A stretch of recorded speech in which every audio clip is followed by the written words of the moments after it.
Night, shadows creep and crawl. Yang betrayed the cold, made the mighty fall. 5 assassins deep, they stormed the gate, left my father cold, sealed his fate. Fahar with his blades, silent as the breeze. Sean's fiery staff, bringing foes to their knees. Kuroki's illusions, art of death displayed. Jin Feng's golden greed with a rope dark blade. 8 years I trained, with vengeance as my guide. A talisman's power, aging with each stride. Step by step I walk the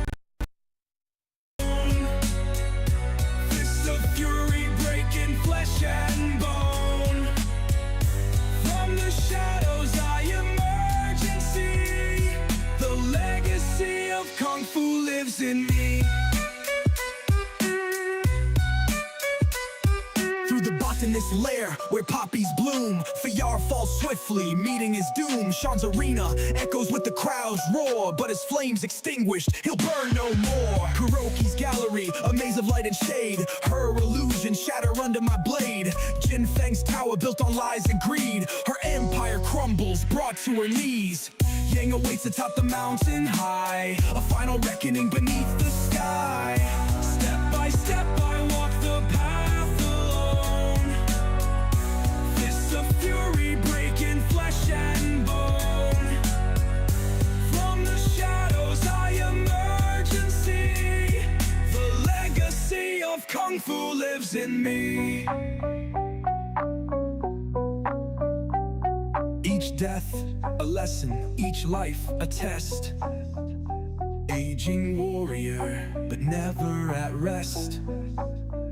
The talisman's curse, a blessing in disguise. Through pain and struggle, I rise.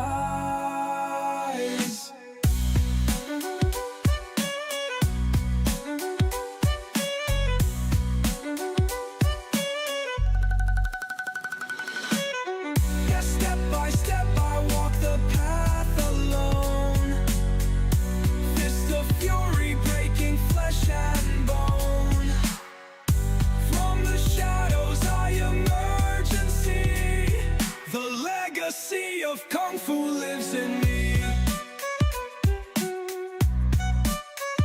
Now I stand, the cycle at its end. From student to master, wounds mend. The path of vengeance paved and done. A new Sifu rises with the morning sun.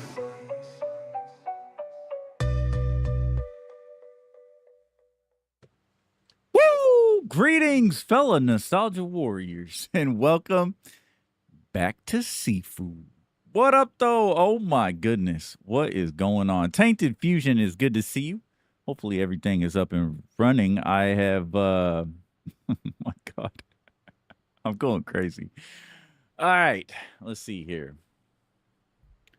I have just spent the last about 2 hours fighting NVIDIA and Windows, NVIDIA driver updates and Windows, and I'm ready to give Wuda to no one. I'm ready to throw Wuda out the window, bro. I'm ready to go crazy in this game. So, all right. Hopefully everything runs well and we get through this stream tonight. Because I'm going crazy. I'm going stir crazy up in this bitch. Now, yeah, it's a brand. I don't know how the game is going to react to this driver, but I know it's going to be a little bit choppy at first. We'll see what happens. Apparently, Sifu has like a shader issue. So when it's like right now, it's writing all of the like the shader files. So there'll be like hella frame drops.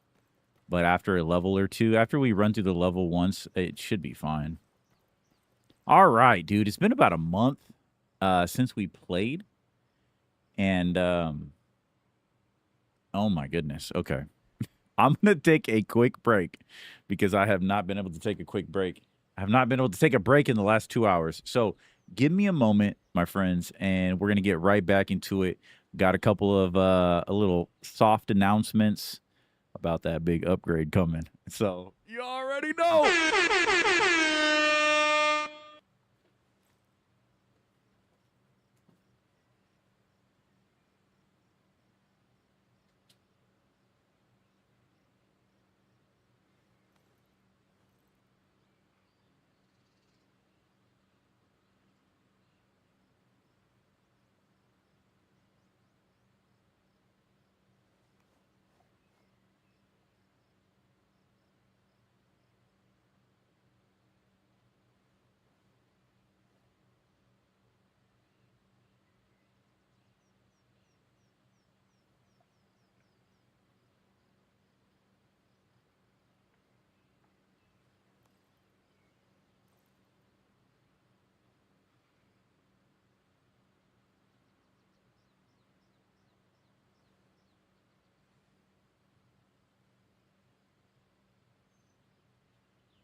Okay. All right, I'm back. Sorry about having to take a break like that right in the beginning of the stream. Hail to the king, baby. What? Vibe up. Now that was epic became a nostalgia warrior. Vibe up though big baby, celebratory gesture emoji, 100 emoji, upgrade, black check mark emoji. Yeah, boy!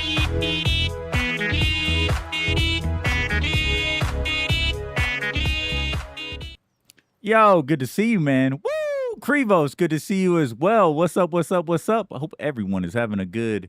Is it Wednesday? Is it hump day? What the fuck is the day, bro? I'm going crazy. Oh my goodness. Back at it again. Yo, ever since you said that, Krivo, I gotta make that a stream title. Ever since you said back at it, like, what is it? Back? Oh, for some reason, I want to say back at it like a crack addict, but it's back at it like a bad habit. Oh, shit. But yes. Okay. All right. My brain is running. I cannot believe we slid into home plate in the last 5 minutes of the scheduled stream. Oh, my goodness, bro. Okay. What is going on here? I need to mix. I'm going bloody, bro. Reckless vengeance, bro. Nobody's catching Wuda today. Do you understand, bro? This blood is not all mine. Bro, I'm going hard, bro. This bitch is going to die today. Why isn't nothing popping up? Why isn't the... Oh, did I turn the HUD off? Why is there no HUD?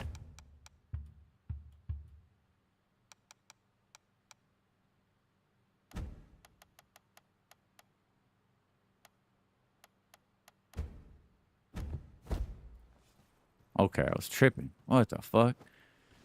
Ah, forgive us, Father. But we ain't forgiving. Forgive us, because we will not be forgiving today. Oh my goodness. Yo, now that was epic. Member for 13 months. Bro, wait a minute. Is that the first time I've seen you with your green emerald? Yo, Dorothy, it's good to see you. Oh, I'm going crazy, Dorothy. I'm going crazy. Dorothy, it is good to see you, man. Now that was epic. Thank you for your support for 13 months. That's insane. I'm glad I'm glad to see that emerald next to your name, man. Looks sexy as fuck. I ain't gonna lie. What's up, Dorothy? Oh, it's good to see you too. Oh my goodness. Good to see all of you guys. It has been crazy.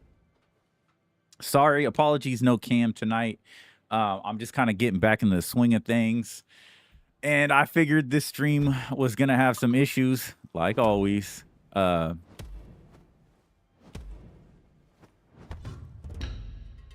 what ended up happening is I'm going to destroy NVIDIA.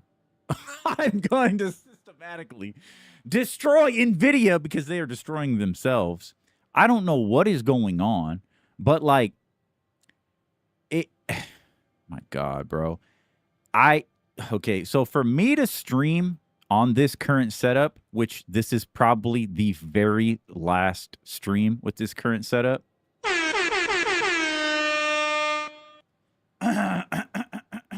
But I have to duplicate my main monitor screen with my Elgato capture card. And for some reason, these NVIDIA updates keep fucking that up, and it fucks up Windows.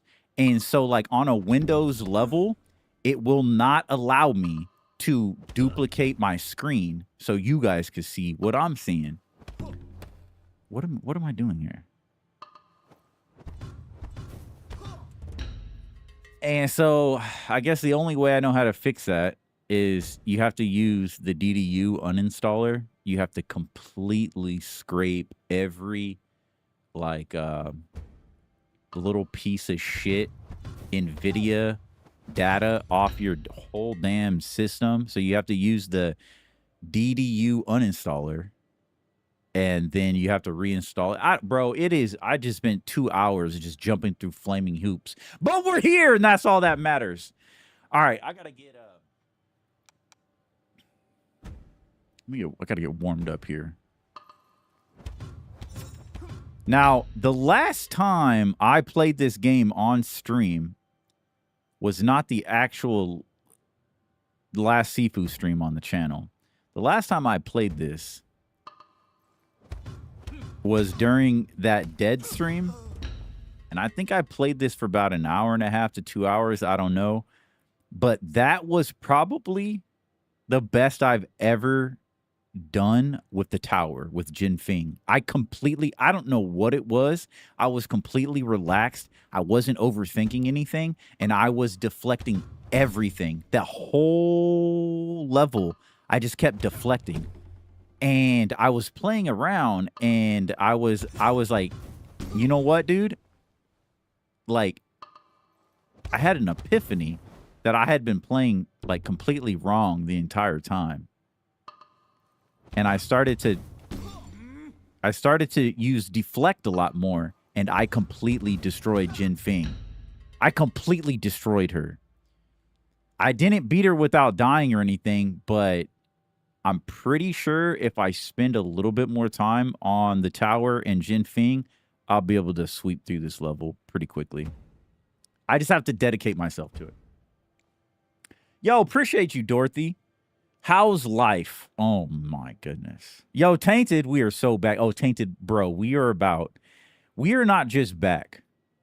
This time next week, Tainted, me and you, buddy, we are going fucking Super Saiyan, okay? Trust and believe that. Trust and fucking believe that, Tainted. Me and you, we're going Super Saiyan, buddy. Emerald mode activated, baby. Woo! Let's get it. That's what I'm talking about. Life has been lifing, Dorothy. Life has been lifing. I've been holding a lot of L's lately. I've been collecting L's, putting them on my back, and just one foot in front of the other. You know what I'm saying? Like, life has been lifing. What the fuck? Hit me in the back of the head. But today I wanted to get on and you know, connect with y'all and see how you guys are doing. Yo, Crevo, what? Dude, Crevo, I have still yet. Dude, I have not played fucking Ninja Turtles, dude. I need to play that shit. But hopefully, like I said, this time next week, we gonna go Super Saiyan. And we're gonna get into all kinds of shit. Just gotta cross my fingers. Make sure everything is good.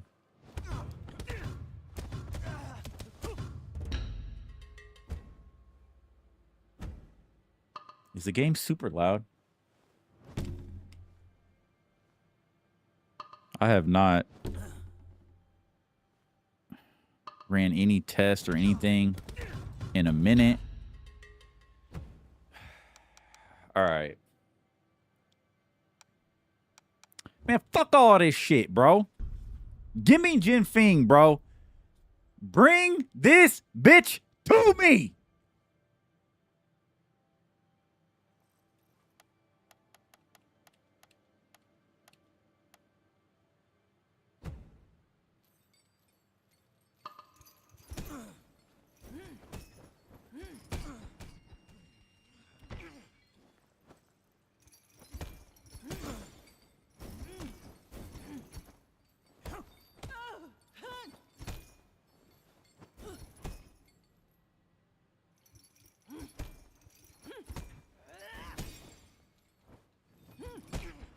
My God, bro.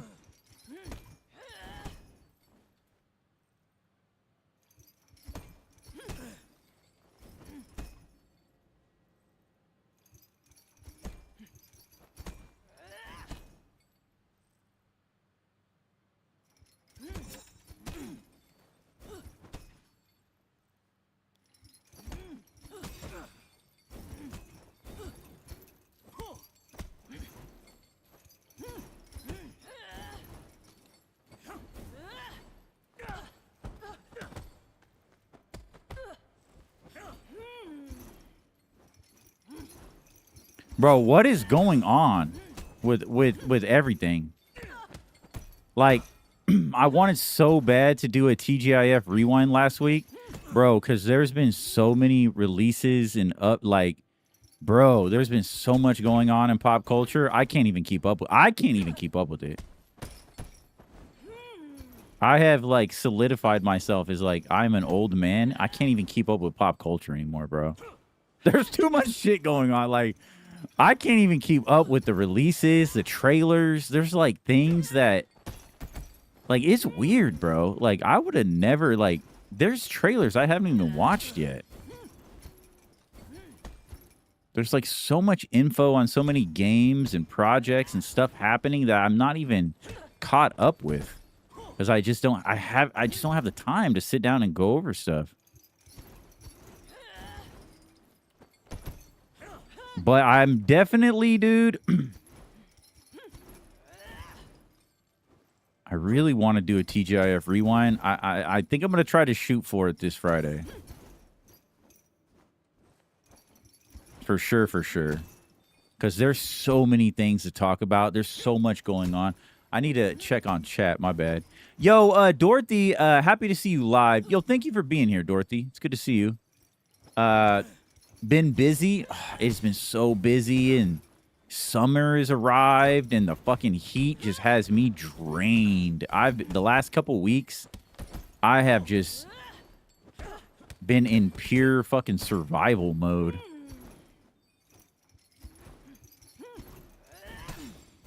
Like I am right now with this fucking billionaire bitch.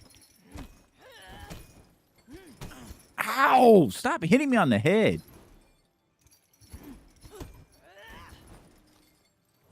Smack you a little bit.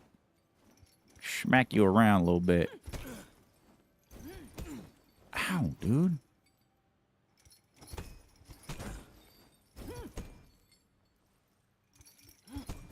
Dude, my timing, last time I played this, my timing on this was impeccable. I had that shit locked, bro. And I was just I was beating her without attacking her, which completely blew my mind. I was like, wait a minute, what? Like, this shit is possible? Like, I can actually do this? And I was like, bro, I cannot wait to go back to fucking play karaoke. Like, I miss karaoke so much. I miss the museum. I miss karaoke. I miss the vibes. Like, I miss that level so much. When I daydream about Sifu, I daydream about karaoke in the museum. I do, bro. I do. It's my favorite. So today I received 3 emails. I've been waiting for those emails for over 2 weeks. I've been patient. I've been a patient young man.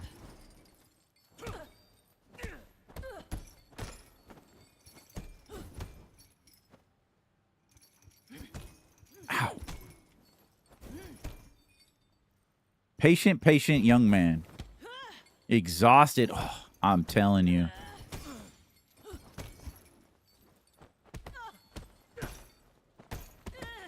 I get off of work and I just don't have the energy.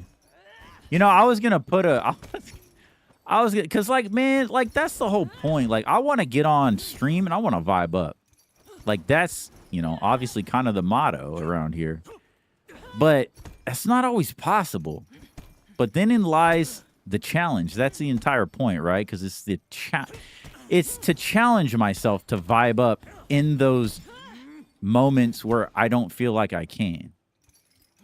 It's the idea of going Super Saiyan when all is stacked against you and some racist alien named Frieza kills your best friend, you know? And your son is about to die. Everyone's about to die. And in that moment, when you feel like the entire world is stacked against you and some racist alien just killed your bald best friend, those are the moments where you got to say, you racist alien bitch. I'm about to vibe up on your bitch ass and go Super Saiyan. Woo!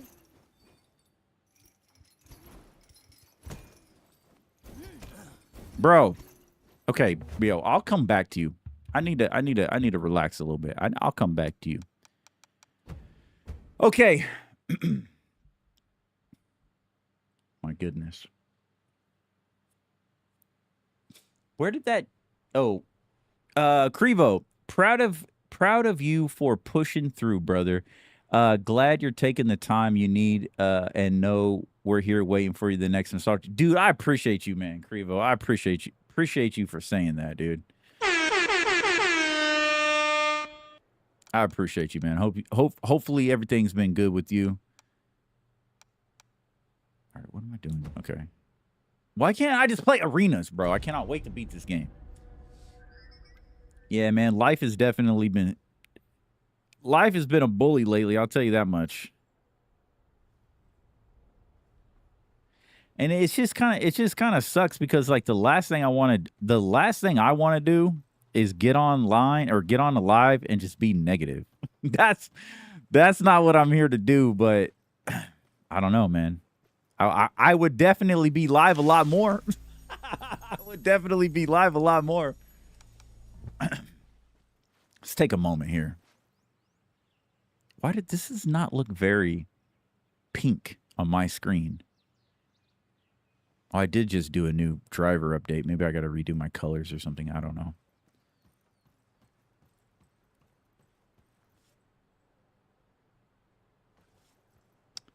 This Sunday is Father's Day, right? I do have a Sifu Father's Day stream. Well, I don't know if I'm going to do it on Father's Day, but I do have a Sifu Father's Day stream.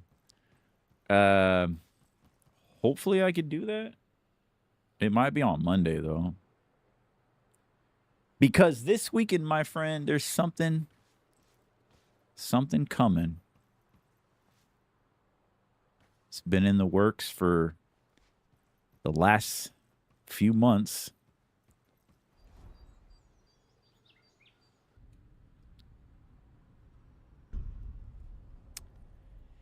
And I just, man, I'm excited, bro, but I'm fucking nervous, dude.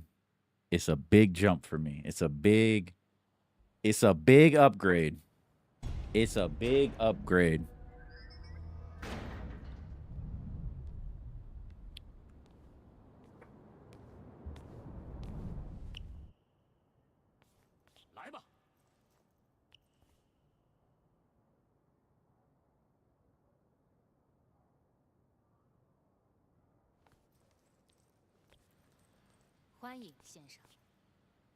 Welcome. Hello. Are you nice? You don't look very nice. Hail to the king, baby. Vibe up. A Cravo swings Inver became a nostalgia warrior. Take out the lobby people too. Everybody gets hands. Yeah, boy!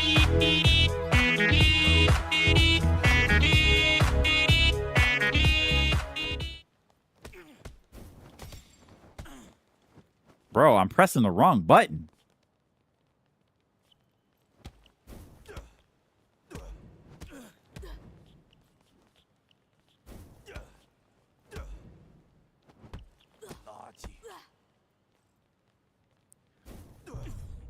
Oh, just fucking destroyed me.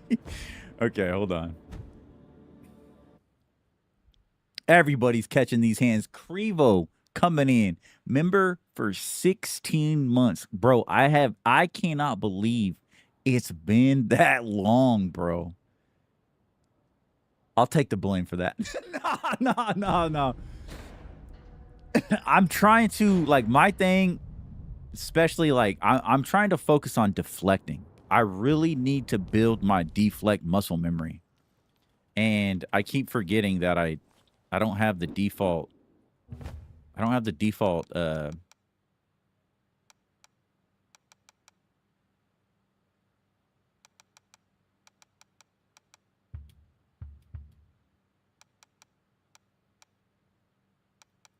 don't have the default controller scheme.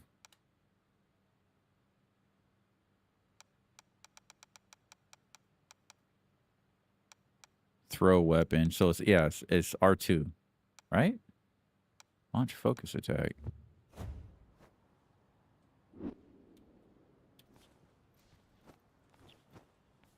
Okay.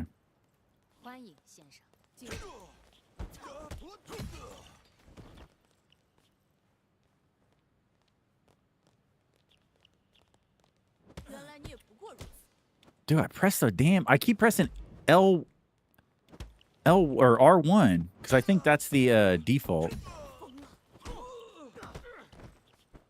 Did I turn the music off?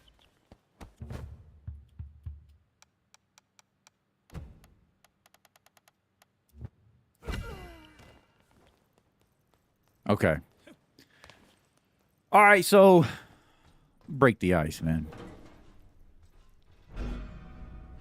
Gotta break the ice. Today, I finally got the confirmation email that the ETA... I got butterflies in my stomach, dude. The ETA. Obviously, you know, bros, I got a new computer, bros. You obviously know, bros.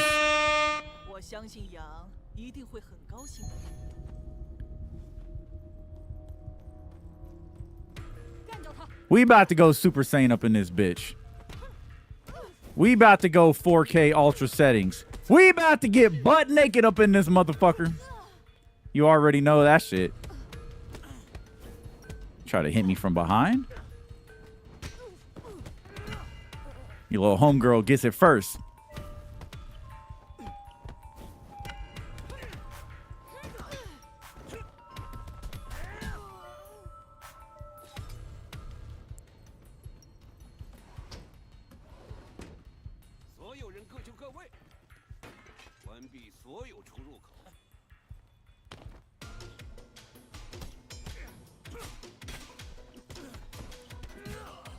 Everybody's getting stabbed tonight.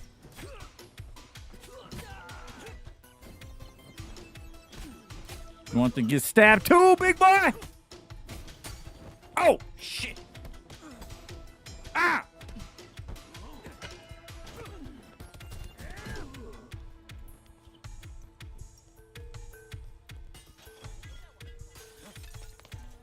Because, fuck that glass.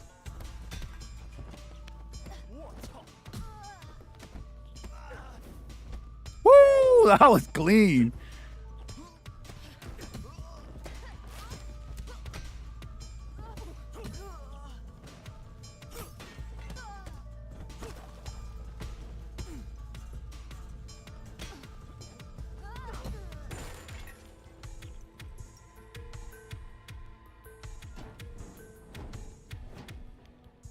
Turn this down. It is super loud in my ear. I don't think I have it balanced. Have I seen the new Resident Evil trailer yet? The Resident Evil movie or Code Veronica? I've seen both of those. I have mixed feelings for Code Veronica, and I have no expectations for a new Resident Evil movie. I have like zero expectations for that. I'll just take it for whatever it is. That's my new life hack. Zero expectations. I literally have zero like hope in any project ever being good. So I just let it be what it is. And then I'm never disappointed. I'm telling you, it's flawless. It's a flawless plan. It's a flawless strategy.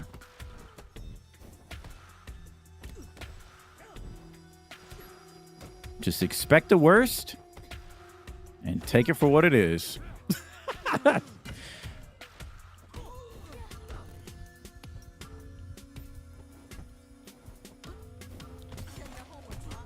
What? Okay. All right, so let me get in this little rabbit hole.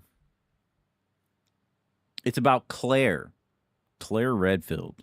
She's like 40 something. She did not look 40 in that. If that was Claire at 40, she's aging like fine wine, because that did not look like a 40-year-old. Like, I saw people talking about Capcom put peach fuzz on her face, and I don't think that was the first female that they put peach fuzz on their face, because they like the RE engine is fucking wild. But yeah, if that's Claire Redfield at 40, bro, fucking Leon aged poorly. Like, what? Peach fuzz. Yeah, people were talking about the peach fuzz on Claire Redfield's face in the new trailer. Like, they got her in 4K with peach fuzz. That's how crazy that RE engine is. What's up? Is that what he just said? But yeah, I'm a little confused by Code Veronica. I've never been a fan of Code Veronica. I'm not gonna lie. I've never been a fan of Code Veronica. I've always thought Code Veronica is highly boring.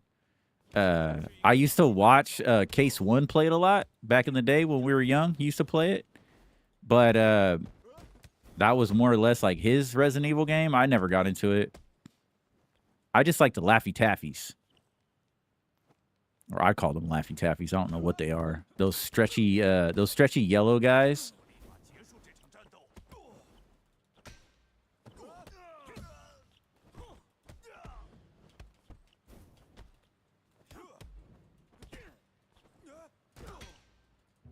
Oops.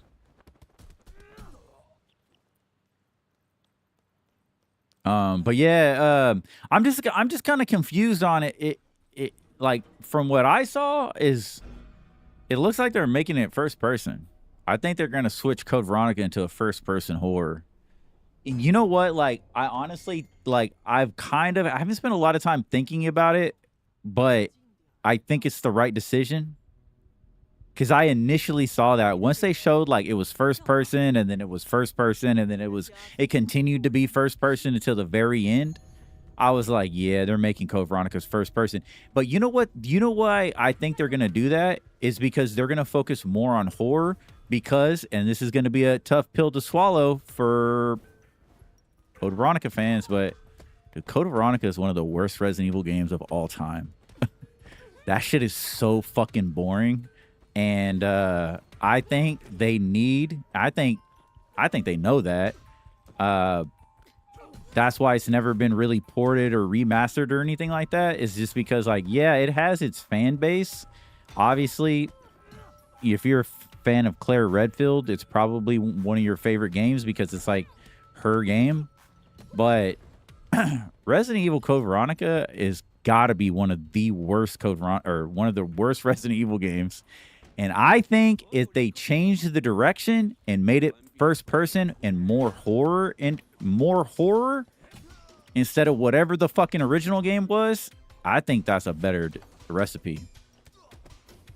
And I think that they could, you know, give it a fresh experience, which staying true to the OG game, but yet making it so much more, like, I don't know, just more compelling, like, because that shit is so boring, dude. Like, and then you got characters like Steve, which is like, Steve is the Jar Jar Binks of Resident Evil franchise. You know what I'm saying? Who's a Steve fan? Who's a fan of Steve?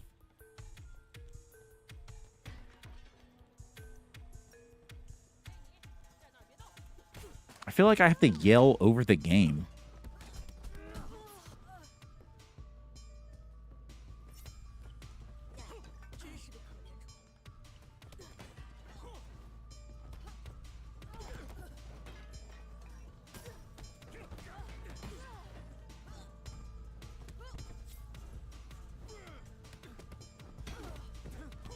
Oh my god, bro, that shit was fire.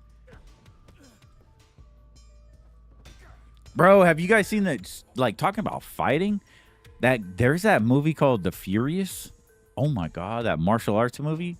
I don't even know if you call it a martial arts movie or like action movie or whatever, but dude, I want to see that. That shit looks fire. That's I think it's all the same people who did the Raid movie.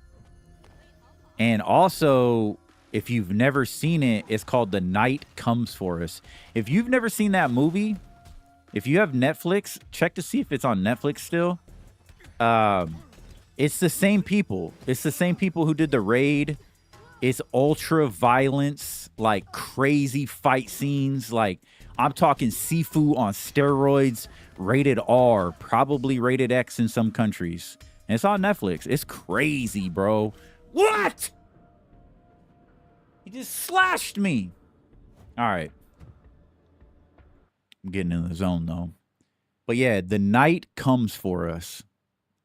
If, like, it's the same, it's all the same people. And I guess this main dude who's really making a name for himself is the guy who plays Bi-Han, Sub-Zero, in the new Mortal Kombat movies. And he's in all the movies. He's in The Night Comes For Us. I think he's in The Raid, and then he's in the main star of the new movie, The Furious. And bro, like, I feel like he's really becoming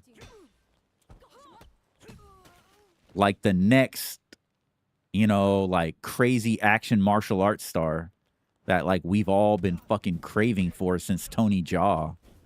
Cause like the last thing I heard, like I used to hella be into Tony Jaa. I used to watch every single one of his movies back in the day. And I think Tony Jaa got cancer.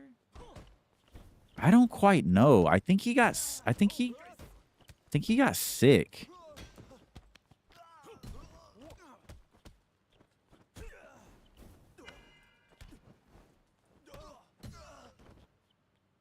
Straight gut kick that fool. This is Sifu, bitch.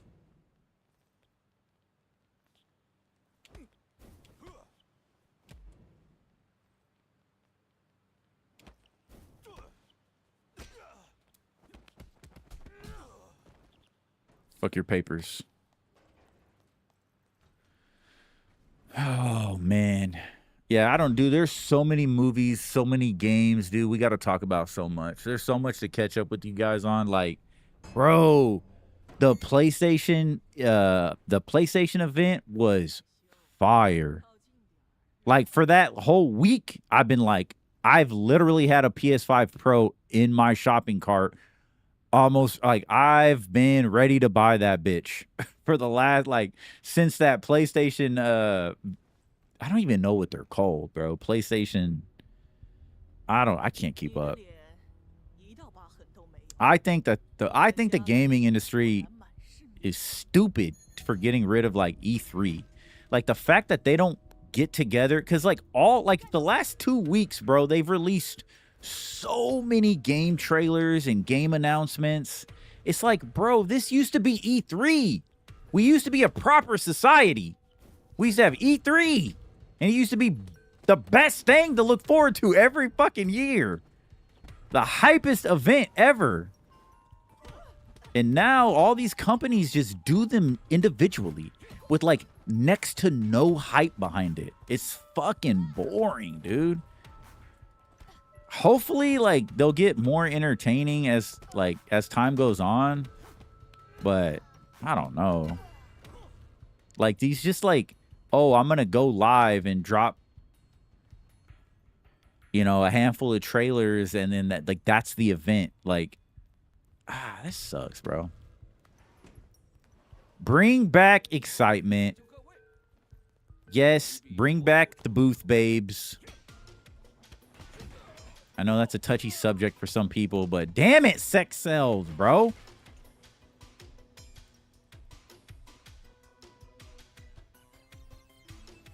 I mean, fuck, bro. If we could get booth babes back, but it was like, oh, nah, you right? Equal rights and shit. Get some dudes, get some buff-ass beefcakes, tell them to take their shirts off and sell some video games, bro. What are you doing? You know what I'm saying? What is going on here? Why is this so hard?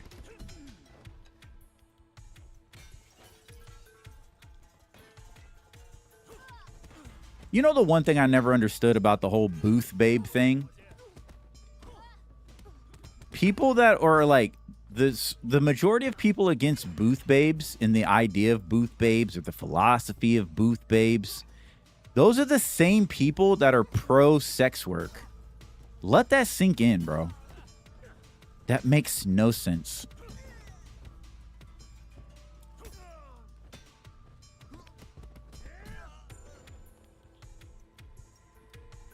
If you're pro sex work, if you're pro OnlyFans, what the fuck is wrong with a woman getting paid a paycheck to be a booth babe? It just doesn't, like, it doesn't make any sense. It is ass backwards.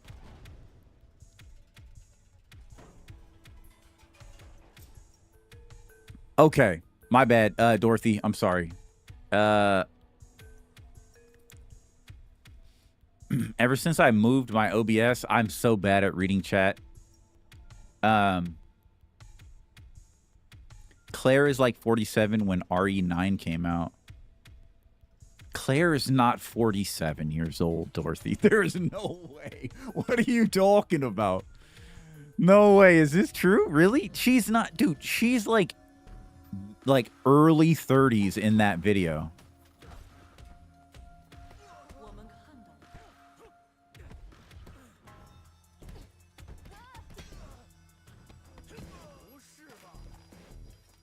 But yeah, I got to go back and rewatch that. But yeah, that's my opinion on Resident Evil Code Veronica. I think they got to completely rechange the fabric of what Code Veronica is. Because if they just do a 1-to-1, like if they just like remake it, you know, like Resident Evil 2 or 3, I'm telling you, bro, it's going to be super low selling. It's going to be boring as fuck, dude. I know that's a spicy take, but whatever.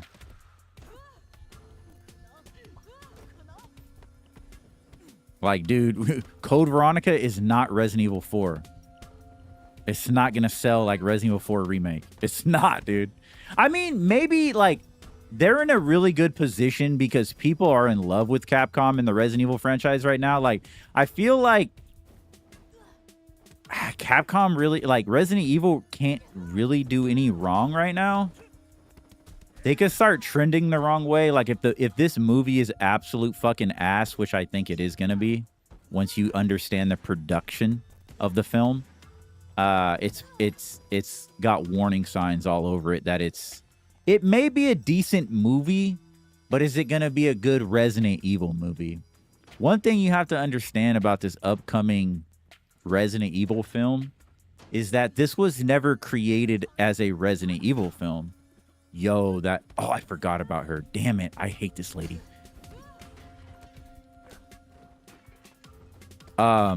This is a script for a different horror movie that then got adjusted to be a Resident Evil script. This is not an original Resident Evil script. Nobody sat down and wrote a Resident Evil story. This is a movie that was already created that then got adapted into a Resident Evil story once they got the rights for it. So, bro, what is going on, bro? I can't even hear myself. I'll turn this bitch down, dude. During the events, I Googled it. I can't wait to see the new Spider-Man movie. Another trailer dropped. Another Shrek is coming out. Shrek 5. Shrek 5? I don't even remember the last Shrek movie I saw. Yeah, somebody was asking me about the Toy Story movie today, too. And they're like, oh, you're going to see the new Toy Story? And I was like, dude, the last Toy Story I saw was when they, like, gave away the toys at the end. And I was like, okay, that's done. And then literally, like, another one came, and then another one came, and then there's, like, another one. And I don't even know what the last one that I saw was. I don't even, like, there's only one Toy Story movie. Like, you know, like, to me, there's only really one Shrek movie. I like the OG Shrek. I like the original. I don't even know what I'm doing, dude.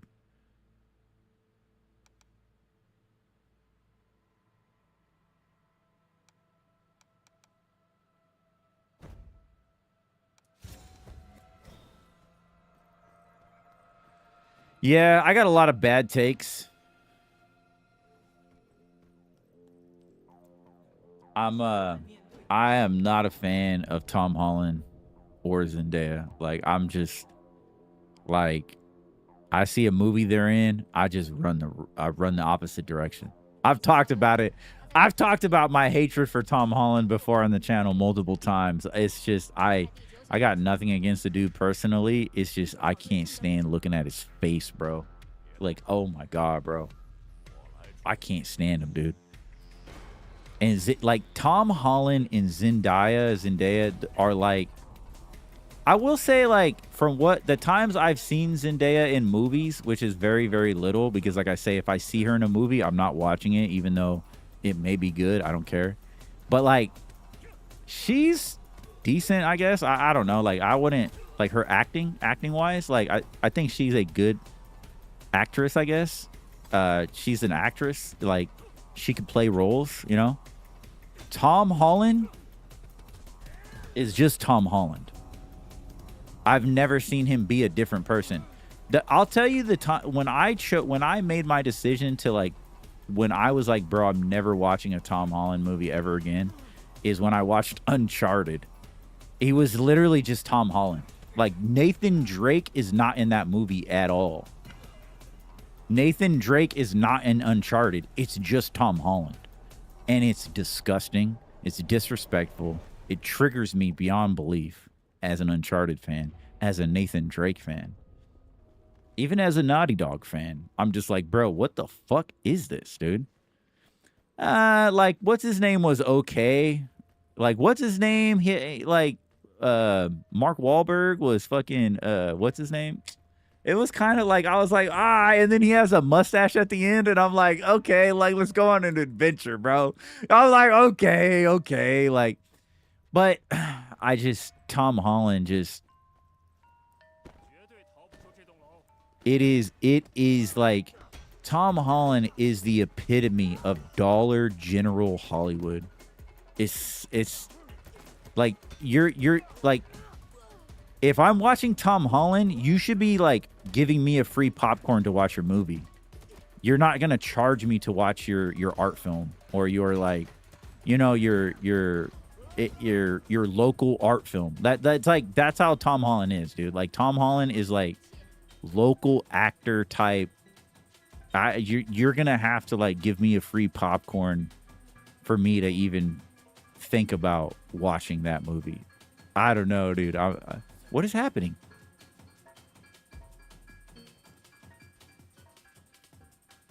Yo, this is the first time I ever noticed these rocks stacked right here.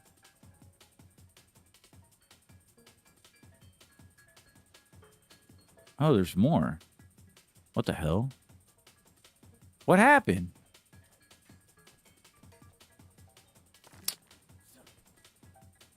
Did a character get stuck or...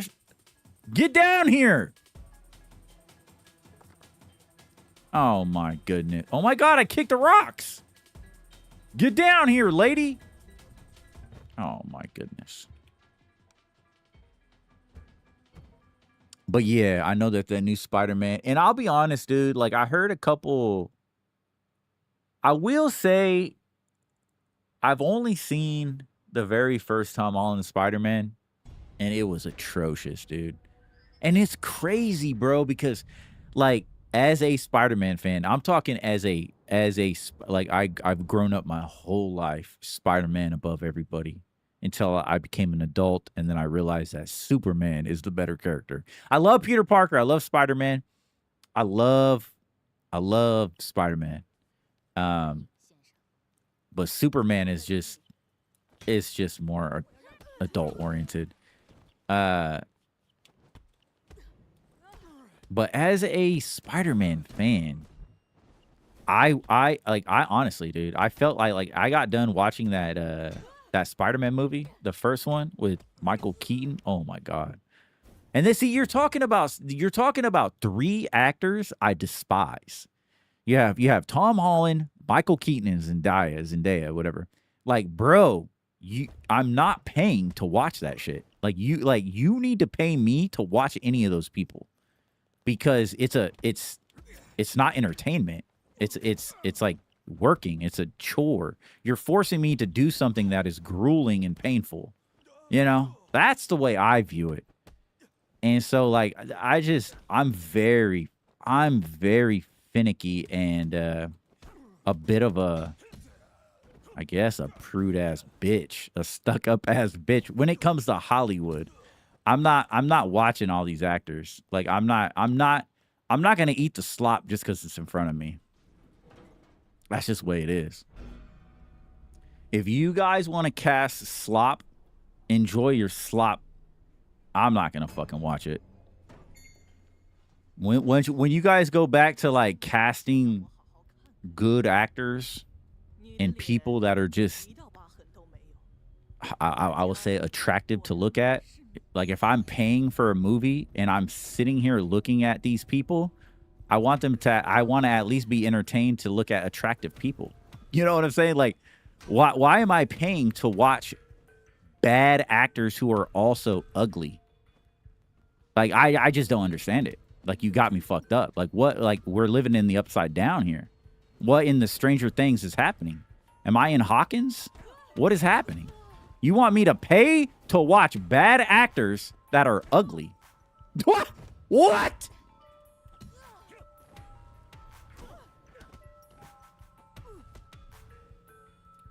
Google lied. That's all Google does.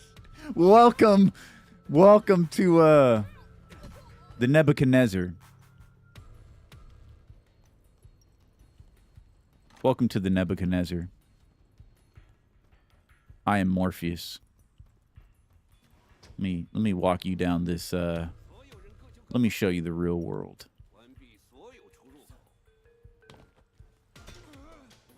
But yeah, I would assume, I mean, I don't know, because I think Claire Redfield,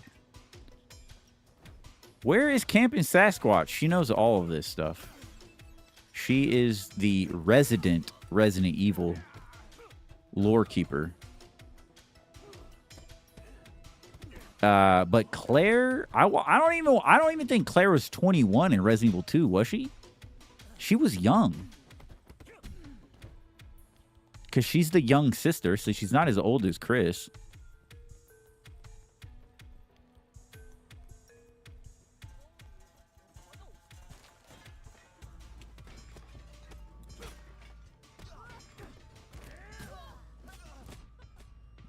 But yeah, the Resident Evil movie is it's gonna be a fucking nightmare.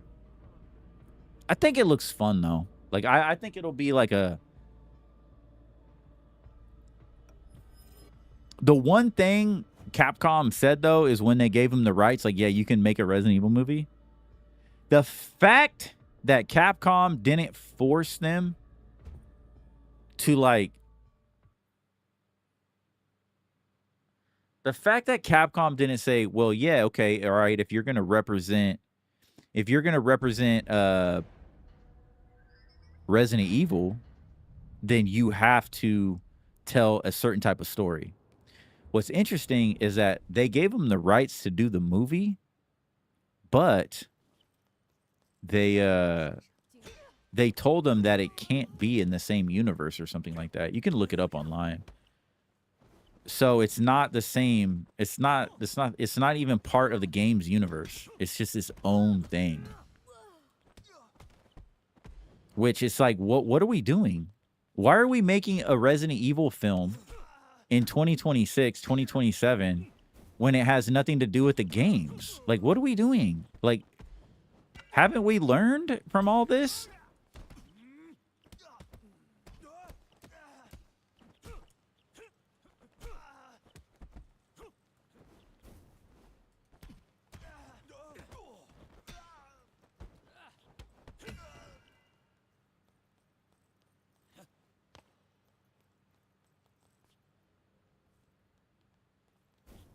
What?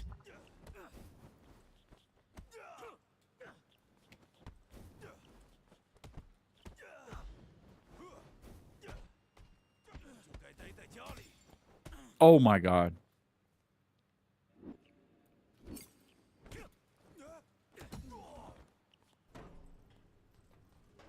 Haven't even got to Jinfing, bro. Haven't even got to Jinfing.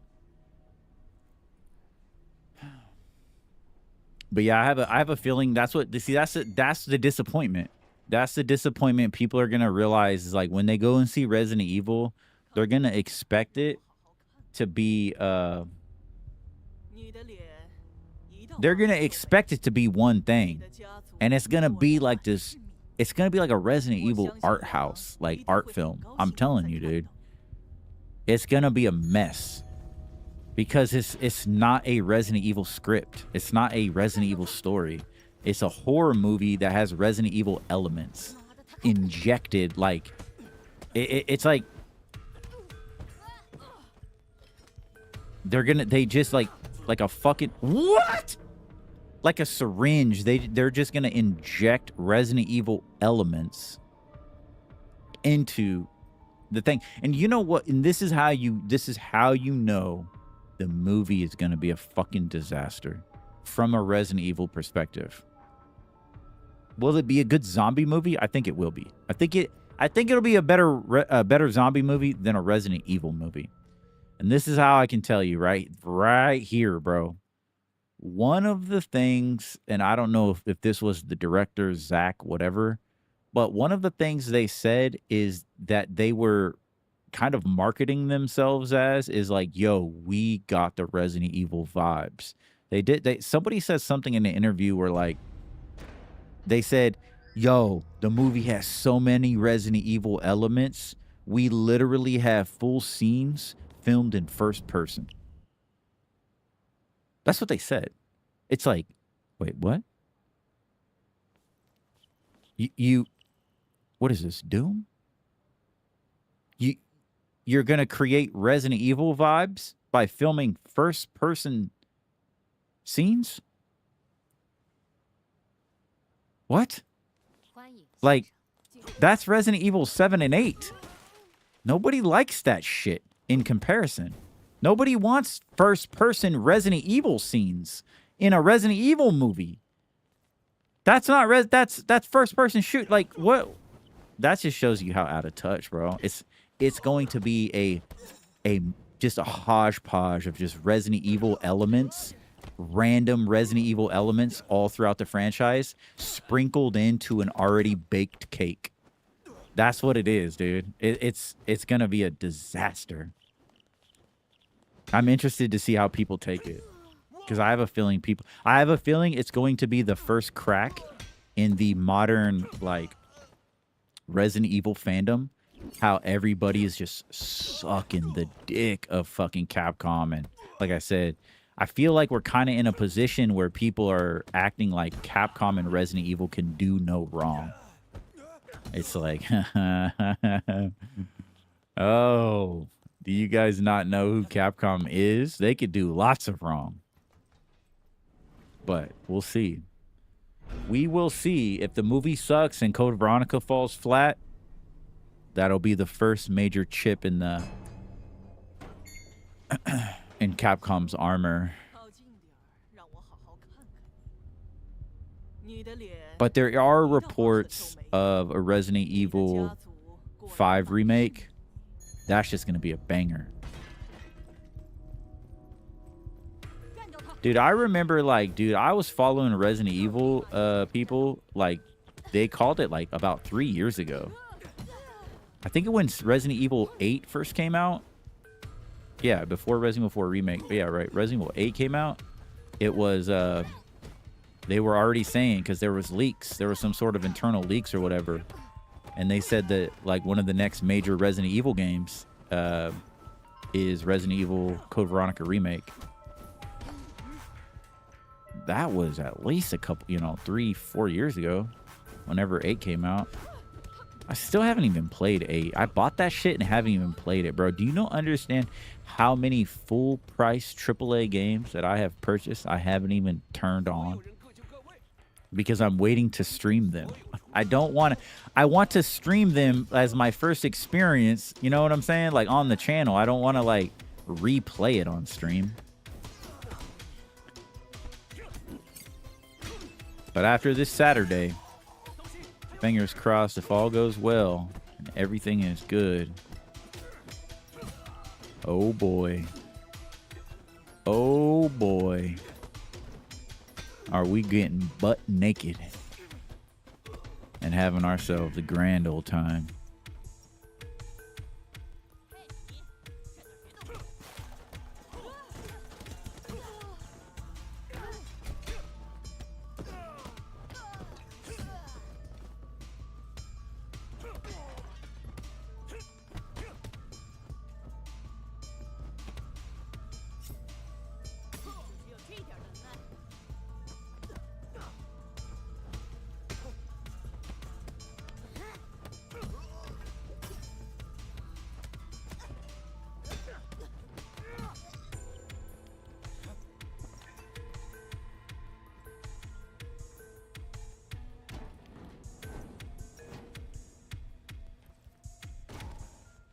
But yeah, I hopefully my plan is I want to do a TGIF rewind and go over all that stuff with you guys this Friday.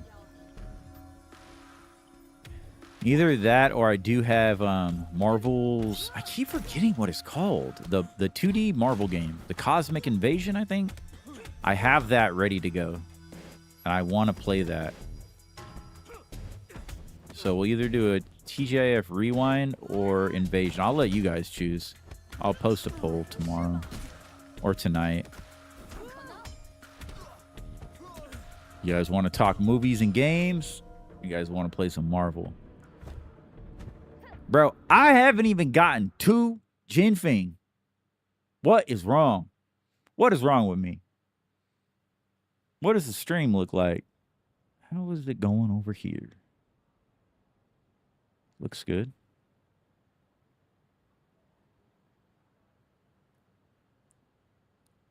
So I got everything set, man. I got everything set. I have I ran a second line. So the dojo now has two Ethernets.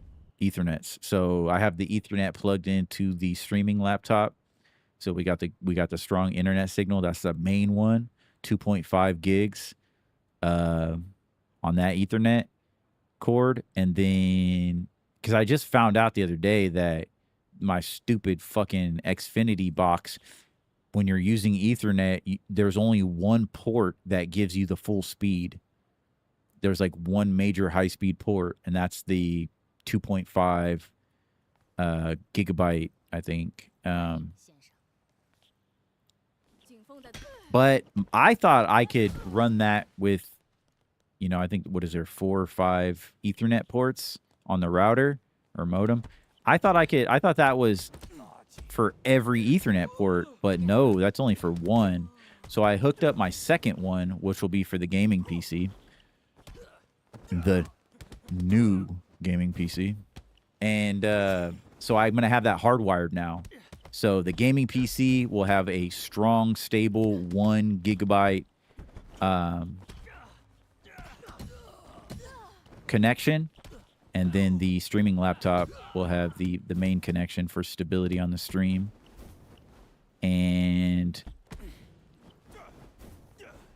dude, hopefully the shipment gets here on Friday. That would be lit, because then I would have all Friday night to hook everything up. I'll probably be able to go live on Saturday. But if the delivery happens on Saturday, like the tracking information is giving me, is there someone else? Oh. So I just got our email today, and they sent out the tracking and stuff like that.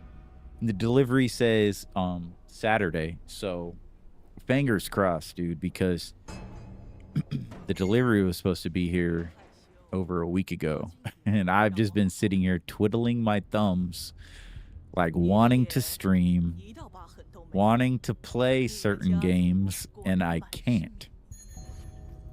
If you guys noticed, one thing I told you I was going to start playing was Forza Horizon 6. What the fuck? Bro, what? Bro, I just got bullied by 2 girls. I just got bullied hard in a corner. Bro, what the fuck was that? Bro, I was trying to back up. I was just going against that wall, dude.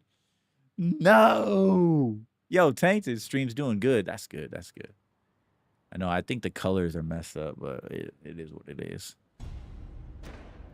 So yeah,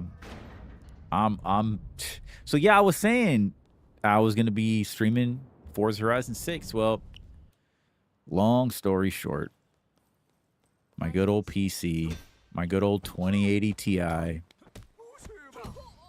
just wouldn't cut it.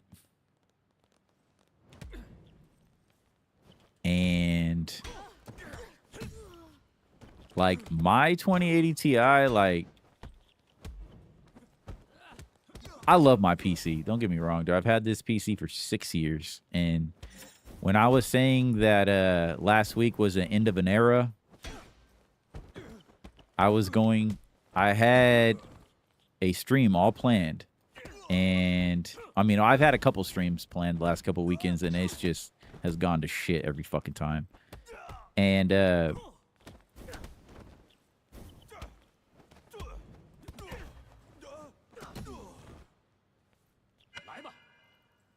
better turn around.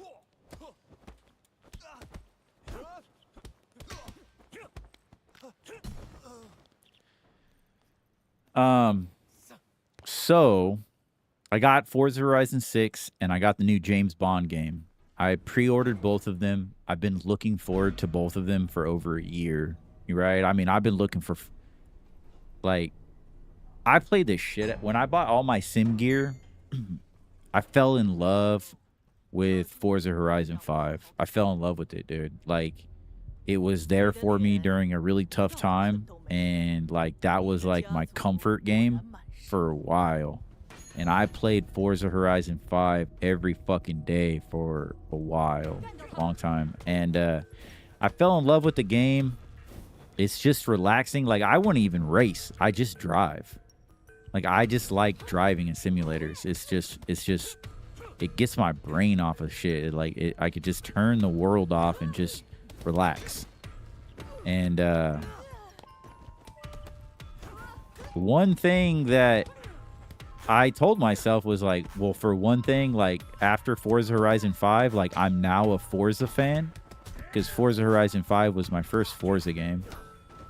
And so I just started to daydream about, like, I could only imagine, bro, because that's the whole concept of Forza, is it goes to different countries, different continents or whatever, and so showcases different cultures. And Forza Horizon 5 was in Mexico. And I mean, I fell in love with it, but the only thing I kept thinking, as somebody who, you know, that I've been in love with Japanese culture since I was a teenager. And, you know, I grew up watching Initial D. So I was just like, bro, can you imagine Forza in Japan? Like, that is end game peak Forza. Like, that would be like the peak open world experience, to just drive around Japan. And then literally it happened. It fucking happened. And I was ecstatic. I was like, oh my God, Forza Horizon 6 in Japan. And I intentionally like watched 1 or 2 trailers and never kept up with the development because I wanted the entire launch experience to just be a beautiful, phenomenal experience. I wanted it all to be fresh. I didn't want to expect anything. I just wanted it to wow me and surprise me and just fall in love with it. Why is this computer on? Okay, thought I maybe. And so I was excited for it, and I did the same thing with James Bond. If you didn't know, I'm a big fucking James Bond fanboy. One of my favorite franchises out of all of media and all pop culture, like anything. So I play all the James Bond games, and I did the same thing with First Light. Like when I first, like, okay, look, I'll be honest with you. I'm a blonde hair, blue eyed dude, right? Even though my hair has gotten darker over the years, but I'm a blonde hair, blue eyed dude. Okay. I don't like blonde hair, blue eyed James Bond. Like I don't, that's not Bond, bro. Like it's just, no, I'm a Bond traditionalist. I want Bond to have jet black hair. Like Bond needs black hair. So when I first saw 007 First Light, I was happy that after all of these years, bro, the last James Bond game, the last mainstream James Bond game is one of my favorite games of all time. And it's called James Bond Bloodstone. Originally came out, well, my copy I on Xbox 360, but I believe it was 2008. The same year, I believe, right? 2008 was Dante's Inferno. Dante's Inferno is literally with CH, literally like one of my top 5 favorite experiences of all time. And I love Dante's Inferno, 2008. Well, 2008, they also did James Bond Bloodstone. James Bond Bloodstone was a third-person James Bond game, so it kind of broke up that monotony of all the like first-person shooter James Bond. I'm sorry, dude, it just does not work. First-person James Bond games just do not work. Like I grew up with GoldenEye, trust me, it's cool, but that's not how you make a immersive Bond experience. It's not first-person. So when I found out like, oh shit, they're doing a new third-person James Bond game, I was ecstatic. And then I found out that it was I think it's IO Interactive, which is the developers that do the modern-day Hitman franchise. That's where my stomach sank. I was like, fuck. In one hand, you would be like, oh shit, James Bond action spy being developed by developers who create a spy game, right? Like Hitman. You would think that's a match made in heaven. I've always been a Hitman fan. I grew up a Hitman Blood Money, funny enough. See, we're talking about James Bond 007 Bloodstone. Well, 007 Hitman. Hitman Blood Money, also on the Xbox 360. I fell in love with Hitman on Blood Money. And then I went back and got all the old school Hitman games, 1, 2, and 3. And then Hitman Absolution came out. And Hitman Absolution, in my humble opinion, is the quintessential greatest Hitman game of all time. Hitman Absolution is fucking peak cinema. It's like pure cinema. It's so good. But the developers, they only did Absolution. Whatever that was supposed to come next, I think they were supposed to do like a follow-up. It just never happened. I don't quite understand what happened. And then they lost the rights, so everything got sold. I don't know if that was around the same time that the whole thing with Eidos or whatever happened with Tomb Raider, because I'm pretty sure that was the same developers who they owned Tomb Raider and Hitman, I think, right? Is that Eidos or Eidos? I could be wrong. I don't know. But I think that was about when all that happened. And then basically this new company got a hold of it. And I'll be honest, I don't know, like 6 months ago, I did go through and I purchased like the entire collection of the new Hitman series because I was going to stream it. Another thing that I have like the whole, I have the whole Hitman franchise, but the new Hitman games, the World of Assassination or whatever, it's so hard. It's so confusing, bro. Because they like repackaged it all. Anyways, but the people who do Hitman did the new James Bond game. And that's where I was like, I don't think that's the right choice. Because, like, Hitman's a good spy game, but it's clunky, bro. It's I don't know. It's janky.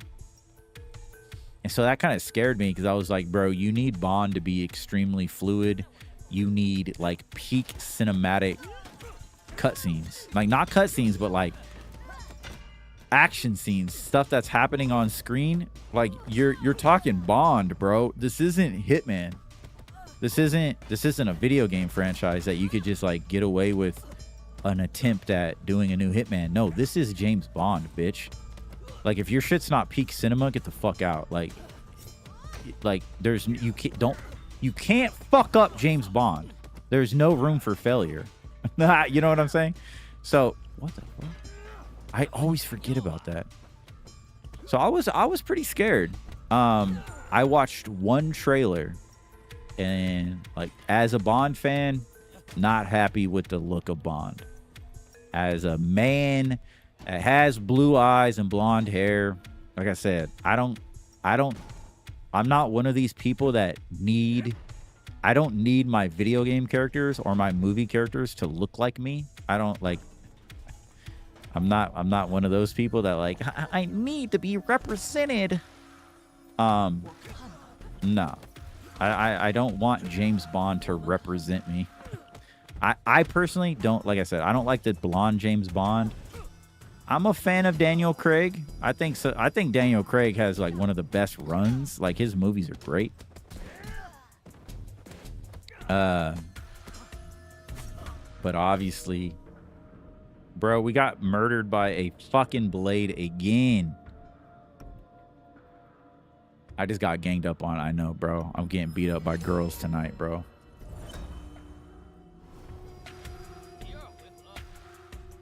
My bad. I am getting beat up. You know what we have to do?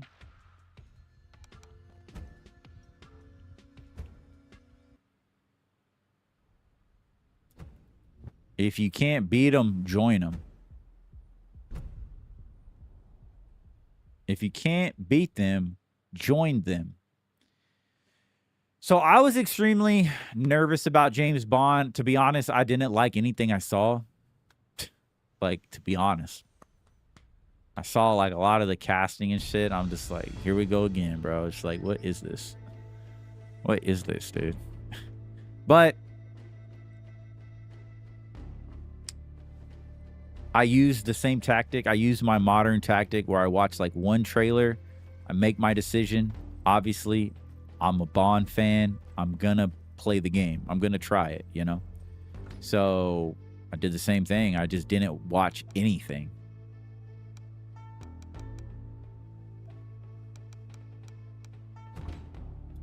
I didn't watch anything, and I just wanted to be surprised. And so I pre-ordered James Bond First Light, pre-ordered Forza, big ultra editions, all that bullshit, and I haven't been able to play either one of them. Wait, hold on. I have a sound effect for that.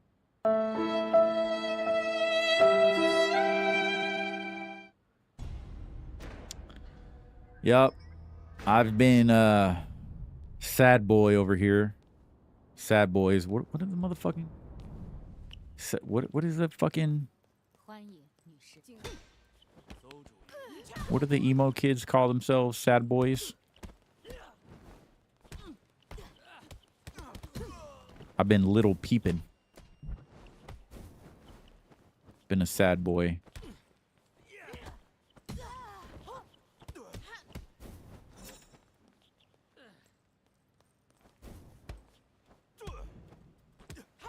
So, this Saturday, my friends, like I said, I'm crossing my fingers. I'm not getting ahead of myself. But this time next week, man, all of these limitations, all of this fucking bullshit that I've been dealing with is going to go out the window, and I'm going to get a whole new pile of bullshit to deal with. It's still Windows, baby. It's still NVIDIA. It's still a pile of bullshit. It's just a lot more powerful. A lot more powerful.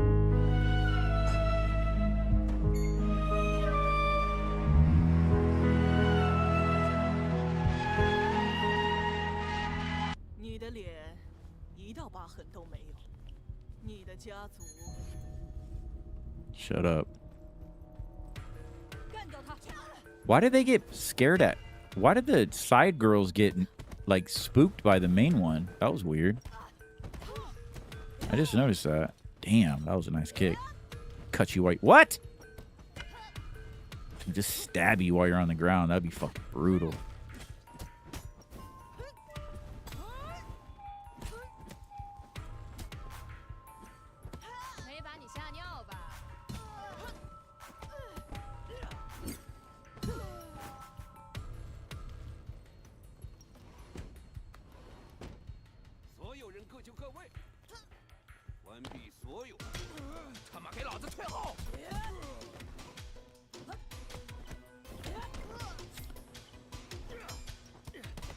So yeah, I'm excited, dude. Like lately I've just been kind of focused on simulators.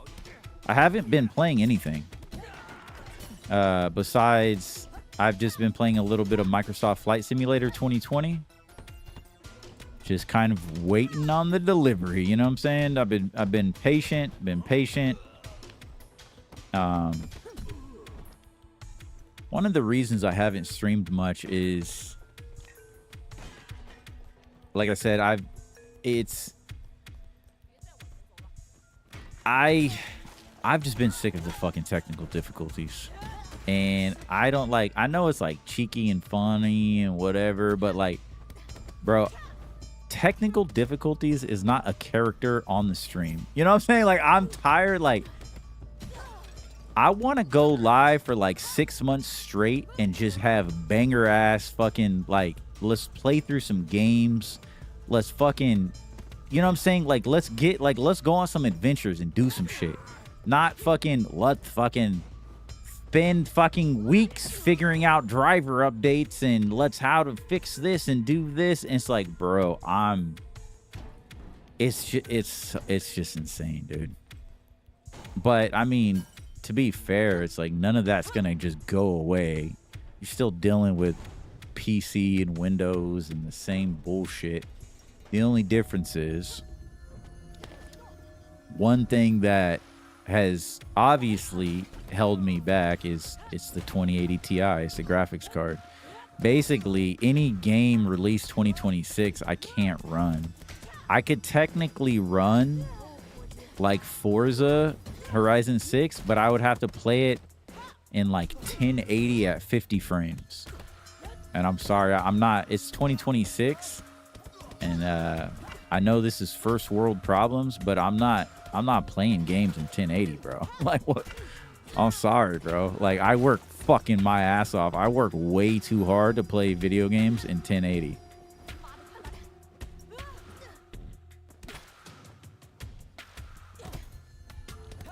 I mean, I know that's I don't like to be I don't like to be like egotistical or cocky. Like, I don't fuck with that shit at all, but bro,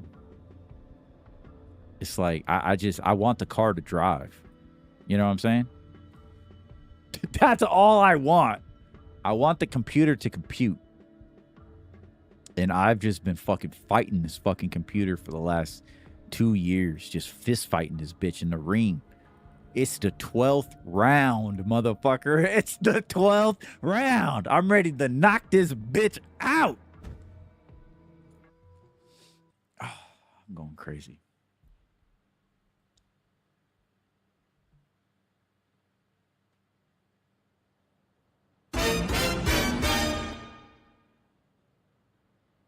I need some Michael Jackson in my life. How about that? I need some Michael Jackson in my life.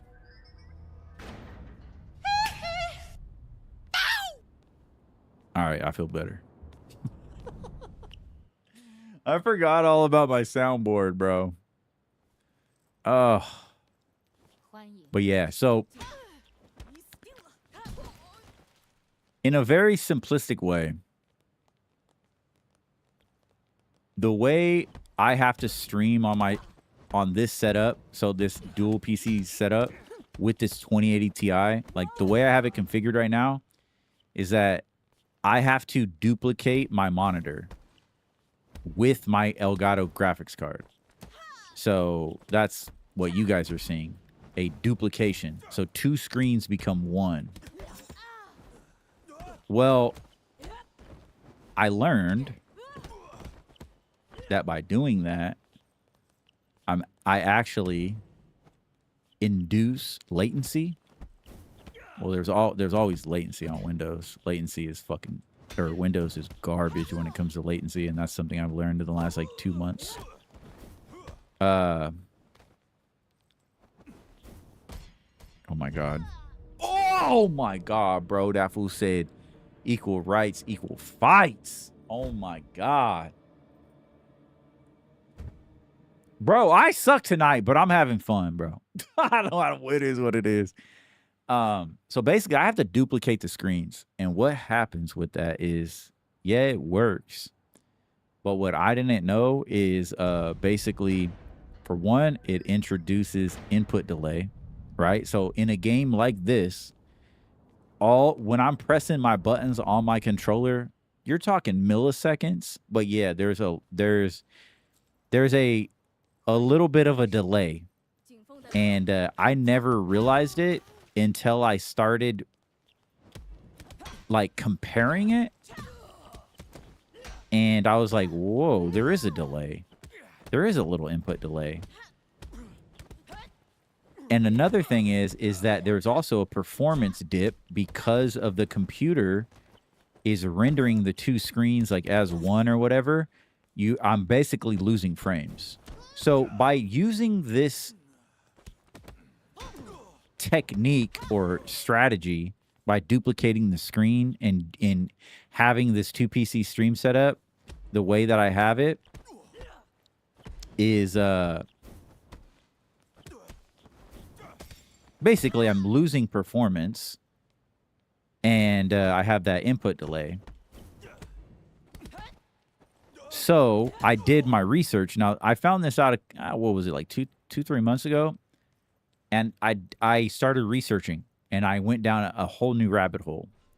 And I found out that I have it right here, and it's not even hooked up to anything because it's sitting here nice and pretty, waiting for Saturday. But I have a device, and it's called, what is the actual term for this? It's something distributor or something. But the specific one that I have it's pretty expensive, but it's an AV Pro Edge. It's the ACDA 12X2. It's not meant for streaming. It's not meant for your average consumer. It's pro audio video like grade hardware. And it's like I said, it's not meant for streaming. But what it does is it creates in layman's terms, it creates a clean bypass of my audio and video out of the PC. And that's all well and good, right? So it fixes the problem where I know I would no longer have to duplicate my screen. I can literally just pull my screen and redirect it. to and it's basically a glorified, like, in the most layman terms, like, it's a fucking glorified HDMI splitter.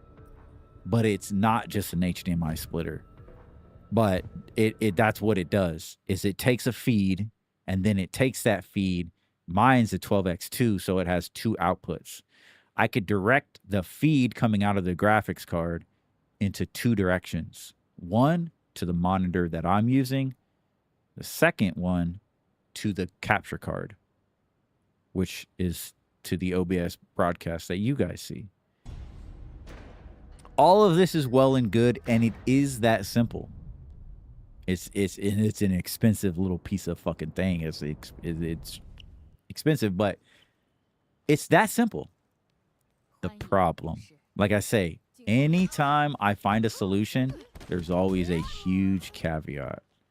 The problem is the 2080 Ti, the graphics card that I have. Oh, shit. Okay. The problem is that to bypass 4K, 120 hertz, HDR, 12-bit color range, all of the fucking goodies, all of the bells and whistles, to bypass that through, you have to use an HDMI 2.1 cable. That is basically the best HDMI is like for consumer grade like tech right now. It's an HDMI 2.1. You have to get a 2.1. The problem is my problem is the graphics card that I have in this PC. The HDMI port is not an HDMI 2.1 port. Okay. So the setup that I'm attempting just doesn't work with my graphics card. There is a caveat on top of that caveat. Well, there's a little bit of a workaround. There are adapters. And I tried 3 different adapters from 3 different companies. I tried basic adapters. I tried like a splitter adapter. I tried the adapter where the adapter is built into the wire. I tried powered adapters. I tried the 3 major best ones, and I got all 3 of them working until I turned down the power and I come back the next day. Once I turn my computer back on from a power cycle, this is when I learned all about what's called EDID. EDID is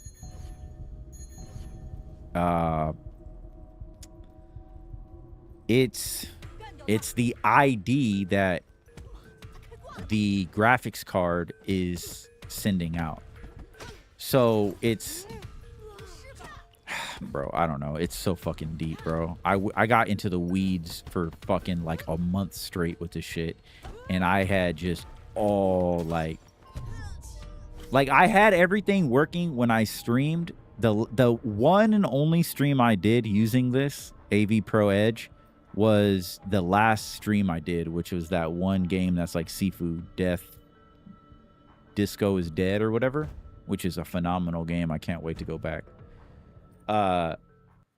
When I that's the only game that I was able to, because I had set it up and then I went live. But when I came back the next day to stream again, it wouldn't work. And it's because like the computer sends out these EDIDs and you can lock your EDID. And it's the same thing with the graphics card, like the Elgato 4KX capture card, not the graphics card, the capture card. The capture card also has EDID settings. So like EDID is basically like, it's just like a, I don't know, I think it's like electronic something electronic identification number or identification or something. I don't know. It's an electronic identification that your computer sends out and it communicates to your monitors. The only problem is that like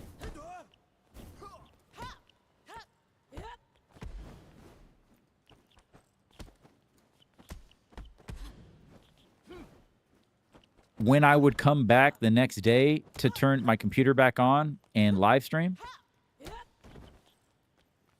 it was something with the cable, the adapters I was using. They worked in theory. And if I was somebody that probably like kept my computer on like a psychopath, like some people do, I don't know what's wrong with you, but if you do like leave your computer on and shit like that, I would have been fine. But the fact that I do complete power downs,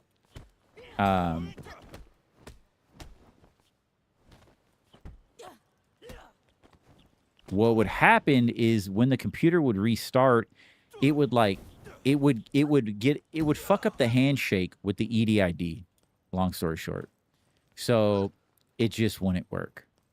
And that's when it came down to the crux of the issue was just my graphics card's too old.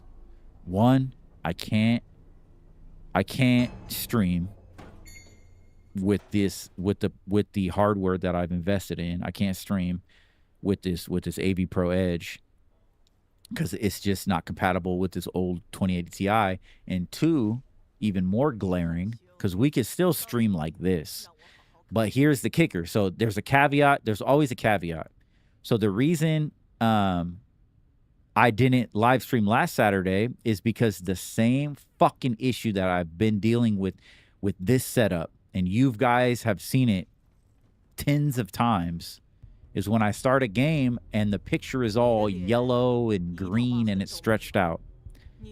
That's because this fucking capture card, and I think it has something to do with the EDID, but when I'm using this exact method of duplicating the screen, something happens, and I think it's with that EDID or some sort of handshake, or I don't know what it is exactly, but something happens where if the game is in full screen, we get that stretched out green yellow look. You guys have seen it before on the stream. On the streams where I've tried to like change into full screen and all that shit. Like when I was playing Avatar, all of that shit, that's what happens. And so I was highly disappointed because I was going to be streaming fucking Forza Horizon 6 after launch. I was going to stream fucking 007 all throughout launch. And I couldn't even play them. And I was just disgusted. And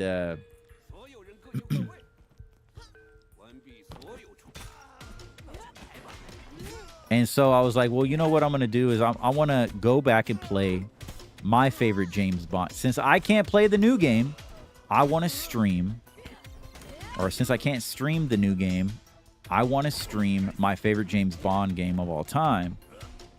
Which is called 007 Bloodstone. It's the game I was talking about earlier.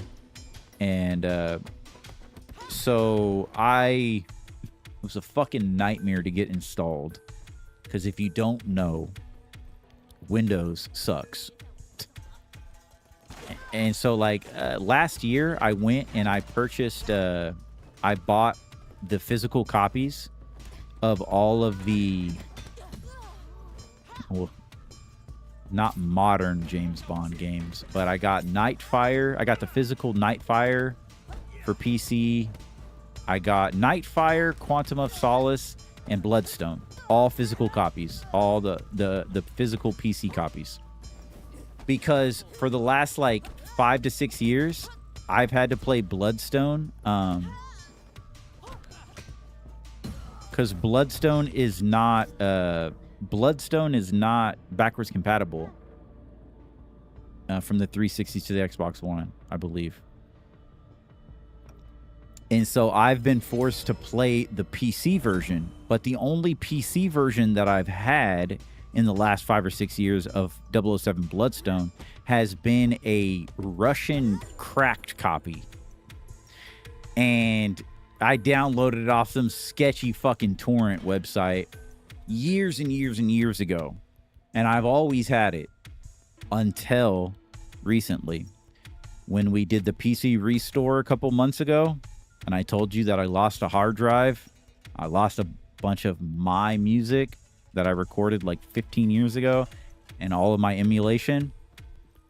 My copy of 007 Bloodstone was on that hard drive. So that's why I was like, okay, well, I'm going to buy the physical copy. Well, that's all good and dandy until you try to put a physical disc inside a modern Windows PC. So I bought an external DVD drive, and I don't know if it was the driver or what. When I first bought the game, I installed it and played it perfectly fine. This was like maybe January-ish, or I don't think it was last year. I think it was like January. I first got it and I played it, installed it, and I actually was playing it, and it was phenomenal, because the problem is that the Russian copy that I had, every time a cutscene would happen, it would have big black bars on like the sides of the screen during the cutscenes. And so it would cut out some of the visuals. But, you know, it was what it was. And so I was like, oh my God, like I can play this game like natively, playing the native version on the highest graphics in 4K, well, you know, air quotes, 4K for 2008. But yeah, I was like, yo, it was phenomenal experience. Well, I went last week and I tried to install it, and I don't know if it was because of the driver I was on or whatever. It just, Windows would not allow me to install the disk.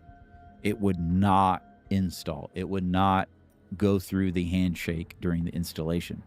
So I did a bunch of research, and what I did is I bypassed the installation by downloading the official files, not a cracked version, but I downloaded the official files off of My Abandonedware, which is a, dude, go to that fucking website and fucking bookmark that shit. My Abandonedware, or My Abandonedware. Basically, that website is dedicated to games preservation. So games that are like discontinued and delisted and shit like that, they upload the files and you can download and still play them and shit like that. But the problem is that you can download the files, but you don't have an actual ISO. So you don't have the actual disk verification. So you can install the game up until trying to run it, and then it asks for the disk. Or you could actually go and like download a cracked, pirated copy of the disk and run it that way. But what I did is I downloaded the files, I installed the game, but I actually have the real disk. So I got it running, because when it, you know, it goes to check the disk, the actual real disk is in there to verify. So I got it running, and I was like, yes. I think I got it running like Friday night, right before the stream on Saturday. And I was going to have that game, because it is literally one of my favorite games of all time. I was going to have that game be the final game on the 2080 Ti. It was going to be an end of an era. Right? And I was like, this is perfect. This is great, you know? And I'm trying to be positive about the whole scenario, because trust me, I have not been positive about this whole scenario. So I've been trying to stay positive. And I was like, all right, we'll play some Bloodstone, get some 007 hype. You know, I may not be able to play the new one like everybody else in the world, having fun playing James Bond. People that aren't even James Bond fans are playing it. You know what I'm saying? It's like, and I'm a fucking James Bond fan. I'll fucking bleed for that franchise, bro. I'll fight for that franchise, bro. I love James Bond, dude. James Bond and Godzilla. They're the only two franchises that even compare when it comes to the GOAT, which is the Ninja Turtles. But yeah, I love James Bond and Godzilla, and though I would say those three franchises are the only franchises I'll say like I'm an actual fanboy, like I'm an actual fan. Everything else is like whatever. Those are my thing: Bond, Godzilla, and Turtles. But So I was like all excited. And then I went to go do a quick test before the stream, like I usually do, to make sure everything is good, iron out the kinks, so you guys don't have to fucking be, you know, deal with bullshit. And what do you know it? I had the same fucking issue. Because that game doesn't, because it's an older game, obviously 2008, it doesn't have a borderless option. So the only way to play the game is in full screen, which is exclusive full screen, or windowed. I'm not playing a fucking game windowed. Like I just, that's disgusting. So yeah, I tried to, I was going to go live, and then boom, the whole screen was stretched out, yellow, green, disgusting. And I was just like, bro, I just fell from the mountaintop. I was like, I'm fucking another L, dude. Let me hold this L. So obviously didn't go live. And I was just highly disappointed. Disappointed in myself, disappointed in everything. And at the same time, I had already made the purchase. I had already set everything up, right? PC, the new PC is already purchased. Everything is good. Just did not hear from these motherfuckers for far too long. And I'm just like, what is going on? So I'm getting fucking freaked out. And, yeah, I don't know. And I was just like, man, fuck all this. So I guess I just have to wait to go live until the upgrade comes. And then I was like, man, fuck this shit, dude. I gotta play Sifu. So that's where we are tonight.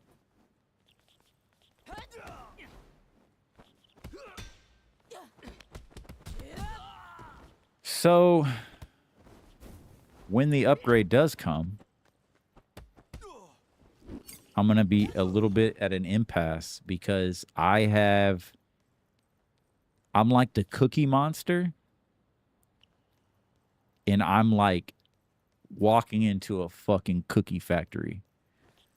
I have so many game experiences like on my plate. And after this Saturday, Lord willing, fingers crossed, praying emoji, right? I'm praying, bro. If everything goes good and everything is good, I'm just nervous, but if shipping and everything is good and everything is golden, I have way too many things that I fucking want to play, and I want to play right now. And you best believe, bro, we're going live.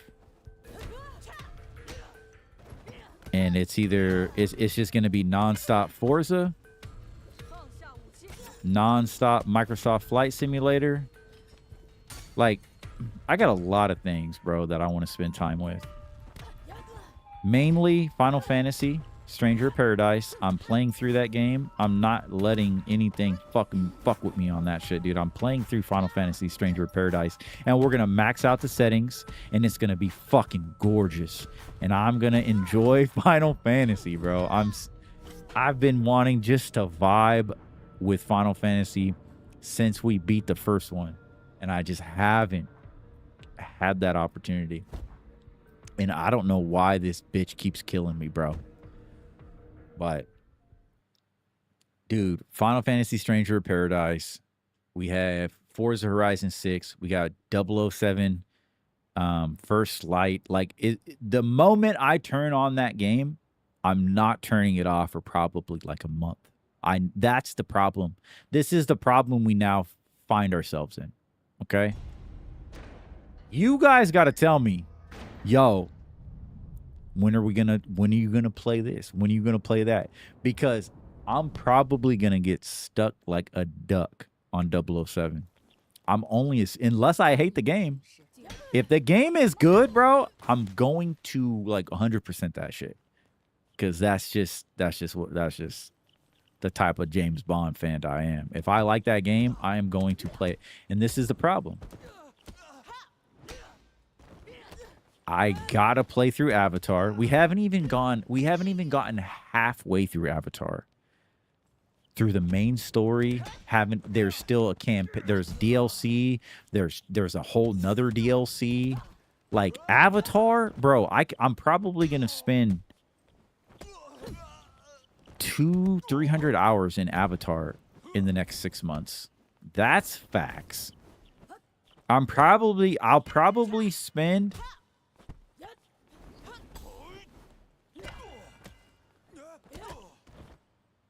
I can guarantee you this, I'll have 500 hours in Forza Horizon 6 by December. And now this is the problem, guys. Right? Final Fantasy is going to take me forever. Forza Horizon 6 is infinite. 007 hopefully has hella fucking replayability. I'm just going to play it over and over even if it doesn't have replayability. Hopefully that is fire.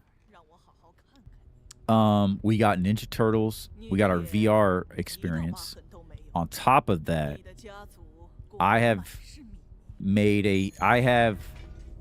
about a month ago, I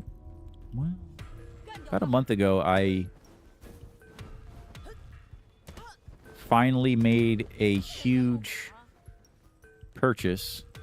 I made a huge investment in something that I've wanted to invest in about since I was a kid, to be honest. But I bought my dream flight sim setup.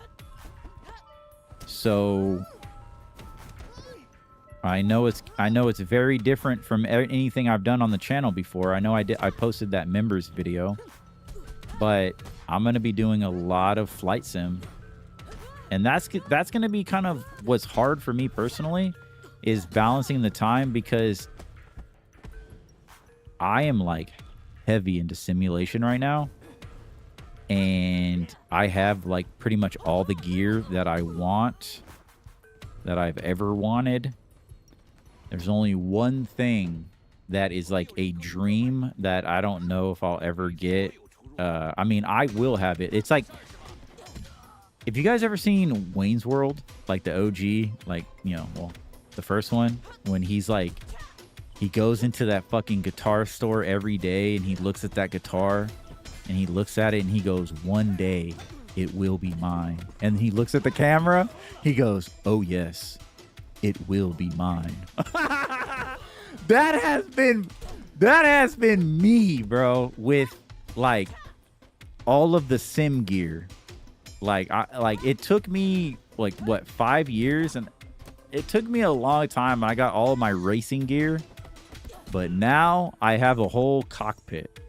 Well, I don't have like I have a ghetto cockpit. I don't have an actual like frame to mount stuff. I'm still on a desk using my ghetto chair brakes and everything like that, but yeah, we're going to be doing a lot of flight simming. You guys are going to get to experience me just basically learning aviation and learning how to fly. I have been really into it for about a month. And we'll talk more about all that when we get there. But I'm going to be doing a lot of racing simulation, a lot of drifting simulation, a lot of rally simulation, and a lot of flight simulation. And I know this is a lot of ands, a lot of trucking simulation. Obviously, I have played the truck simulator on here, but I have not done any of my other drifting or anything like that. But I'll tell you what, dude, when the new PC arrives, I'm gonna be like a pig in shit, bro. I'm so excited to see the type of performance I'm going to be able to achieve on these simulation games, because I'm just so excited, dude. I'm so fucking excited. Yo, Crevo, been cruising around in Forza on a wheel recently, and to be honest, I think I'm going to get a sim rig. Wait, what? Crevo, you play Forza?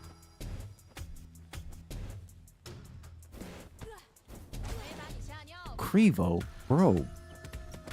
Are we gonna play Forza together? Oh, Crevo, dude. Before you buy a wheel, we gotta talk. Because you could pick my brain on that shit. I've spent a lot of money and I've spent a lot of time researching this shit. I'm a Moza fanboy. Like, I'm all Moza. I have gone all in on Moza. So I chose Moza with all of my sim racing gear. You know, a couple years back, it was a scary investment because they were a baby brand new company, and they were a company known for making selfie sticks and gimbals for cell phones. That's what they were known for. And then, like, all of a sudden they're like, hey, you guys, do you want to spend $500 on a steering wheel? Just the wheel, not the direct drive base or anything else. Yeah, give me $500 for a steering wheel. It's like, dude, it's an expensive hobby, bro. It's expensive, bro. But I'm telling you, and I want to have, like, I kind of want to make a video. I know I don't do YouTube videos, but I want to make a YouTube video and just kind of talk about, like, my experience in video games, like where I'm at in my, like, journey as a gamer that I've been gaming my whole life and kind of where I'm going. But, like, personally, like, my philosophy right now is, like, I'm always going to play beat 'em ups and retro games. Like, honestly, I want to start playing more, like, retro games. Like, I need to start, like, I want to, like, bust out the Sega Genesis and vibe up, you know.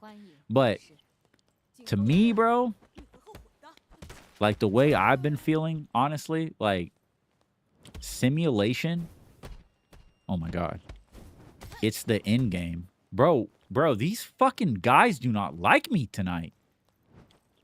They're like, welcome back to Sifu, bitch. I'm gonna beat your ass. I feel like simulation is the end game with my video game experience, like my journey in video games. Like, simulation and VR is the end game. And the crazy thing about those two experiences is once you get into simulation and or VR, both of those worlds end up merging at some point. That's the end game. That is the end game. Simulation and VR. It's the end game. And that's just where I'm at. It's like, bro, after a long day of hard work or like a rough week or whatever, bro. When I come home and I could just, like, play American Truck Simulator, Microsoft Flight Simulator, or if I can jump into Assetto Corsa and just fucking drift on a track, and whether I'm listening to music or a live stream or whatever I'm listening to, I could just vibe up, dude, and just, like, shut the world off and drift, drive, race, fly, learn. You know what I'm saying? Like, to me, it is the most relaxing experience that I have found in video games. No competitive nature. I mean, you can find competitive, you know, it's racing. Racing is highly competitive. But I'm not really into racing per se. I just like driving. I like the art of driving. I like the art of flying. It's just wonderful experience. And to be able to simulate it here in my dojo, in my sanctuary, is just next level. Is it expensive? Fuck yes, it's expensive. Is it worth it? Abso-fucking-lutely. My gosh! Dude, I'm going home. Fuck y'all. Open!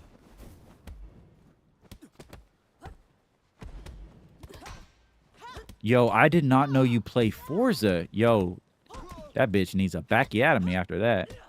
Yo, I did not know that, Crevo. Bro, we gotta play, bro. Dude, I honestly, I'll tell you this, bro. I'm so, like, I'm so like I've been so fucking disappointed and sad, bro. Like I say, it's been sad boy hours, real sad boy hours here in the dojo. Like the fact that I haven't been able to play see, this is a thing, bro. It's like, and I know this may be this may stem out of some jealousy. Of course, there's some sinful jealousy, some sinful envy, but like I see all of these fucking, and I will say, you know, the word that I call everybody, these fucking losers. I see all of these fucking losers online that don't give a fuck about Forza. They don't give a fuck about James Bond, but they're playing it. They're streaming it. You know? And it's like, fuck you, dude. like on some real shit, bro. I'm over here, bro. It's like the meme, dog. You see everybody in the house having a fucking house party, and I'm out on the curb in the rain, bro. Just looking at that house saying, fuck everyone in that house, bro. Because I'm not in that house. And I can't even go into. I bought the games, deluxe editions, pre-ordered months in advance. And I can't get into the house. I can't even get into the house. And I'm just on the corner flipping everybody off, bro, on my fucking sad boy vibes. And I'm just like, bro, all I want to do is drive around Japan, dude. I'm cranking the Euro beats. I'm literally putting Initial D on in the background. And I'm fucking driving, dude. That's all I want. That's all I want, bro. That's all I'm not asking for much, dude. I just want to drive around Japan. Oh my God, bro. When I think about Forza Horizon 6, bro, like it may be disappointing. I don't know. It's Forza, right? It's not a set of Corsa, bro. I'll tell you that much. And when you spend time with real simulators, it's just Forza, but it's fun. What wheel are you using, Krivo? Talk to me. Yo, Case One. What up, dude? Yo, you said you've been cruising in a wheel. What have you been using, Krivo? A Logitech or a Thrustmaster or something? Krivo says, in your opinion, 007 was too short, so I'll be looking forward to your thoughts. Oh. Yeah, I will critique the fuck out of that game. And also, before we play First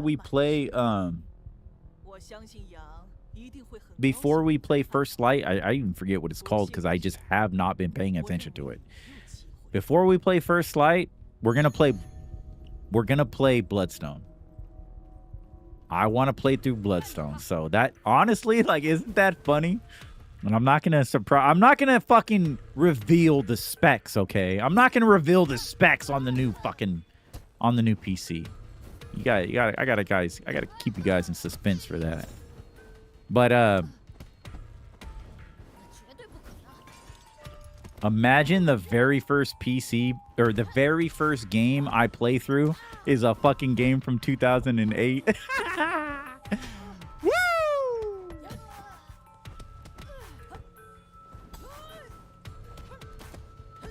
Go to sleep, lady.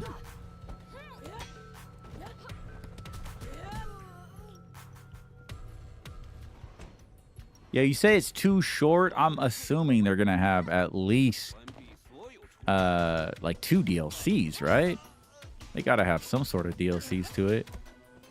I don't know. Honestly, I don't know what the game, like, the only thing I've seen about the game is I've seen like shorts of people talking about how like they compare it to other games, like, oh my god, look at how garbage this game is, like you drive through NPCs, or like this doesn't move when you drive by it or something. I'm like, I don't give a fuck, bro. Does it make you feel like Bond? That's what matters. Do you feel like James Bond? That's all that matters. People don't understand what a Bond game is supposed to do. It's not a movie. It needs to be peak cinema. That's what the cutscenes are for. But you need to feel like Bond. If it does that, then it's worth it. 007 Bloodstone, you feel like James Bond. That's why that game is one of my favorite games of all time. Yo, the new Forza and 007 look pretty good. Bruh, we're about a week or two out from experiencing them. So I'm excited, dude. I am excited. You want to know something funny? You want to know something a little amusing? I bought 007 First Light. I definitely had to get the pre-order in, so because I need all my 007 collectibles. I need my golden lighter, whatever the fucking stupid pre-order bonus was. But do you want to know a little bit of I almost said irony. Irony? After I pre-ordered 007 First Light,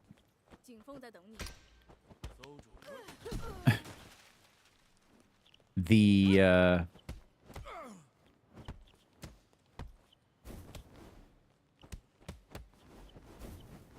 PC purchase that I got, the new PC that I got, it literally came with a copy of 007 First Light. So I literally have a copy of 007 First Light sitting in my email. So I was thinking about maybe doing a giveaway. I think that would be pretty cool.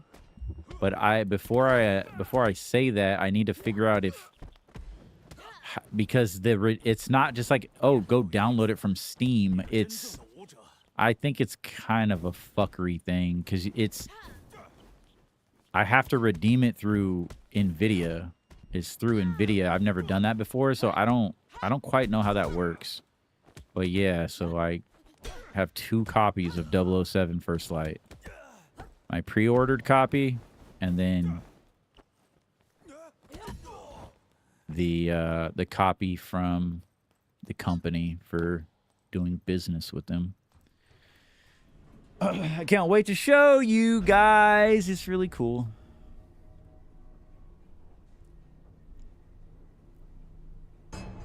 And I know you said 007 was too short, but here's the kicker. I think I looked up the time, and I think I want to say it was like 13 hours. Quote me if I'm wrong, but I remember seeing something like it's like a 12-hour game. 007 Bloodstone's like, I think I could beat it in like 4 or 5 hours. It's literally like watching a movie. It's not long at all, and it's my favorite game because you feel like James Bond. So the length of 007 First Light really doesn't bother me because they already said they're making that a franchise, so you're gonna get more. But the fact that that game took them 7 years to develop, it better be good, because I'm just saying, like, all the shorts that I saw about it was just criticizing how bad it was for a AAA game. It was just criticizing like how shitty of a AAA game it is. Like, and it, you know, oh, a game costs you this amount of money. It took you 7 years, and your NPC is like, doesn't even move. That motherfucker dead. DED. So yeah, I'm very excited. But I gotta figure out how we're gonna be balancing all of this. Damn, bro, you got broken glass all over your homeboy.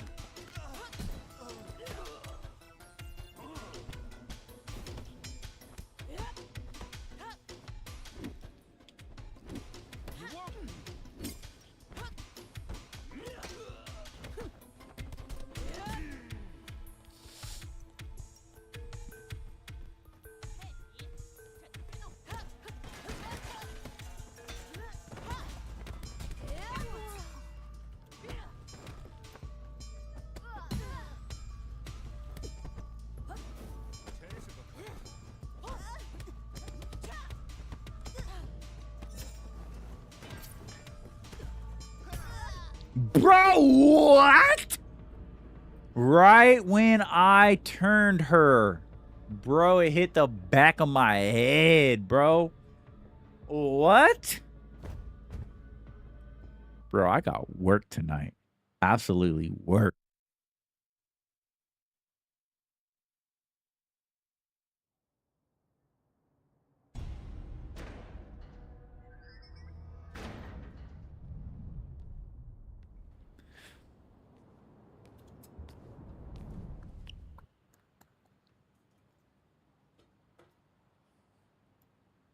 Yeah, so I'll put a poll up on be on the lookout tonight or tomorrow for a poll. I'll let you guys choose what you guys want to do this Friday.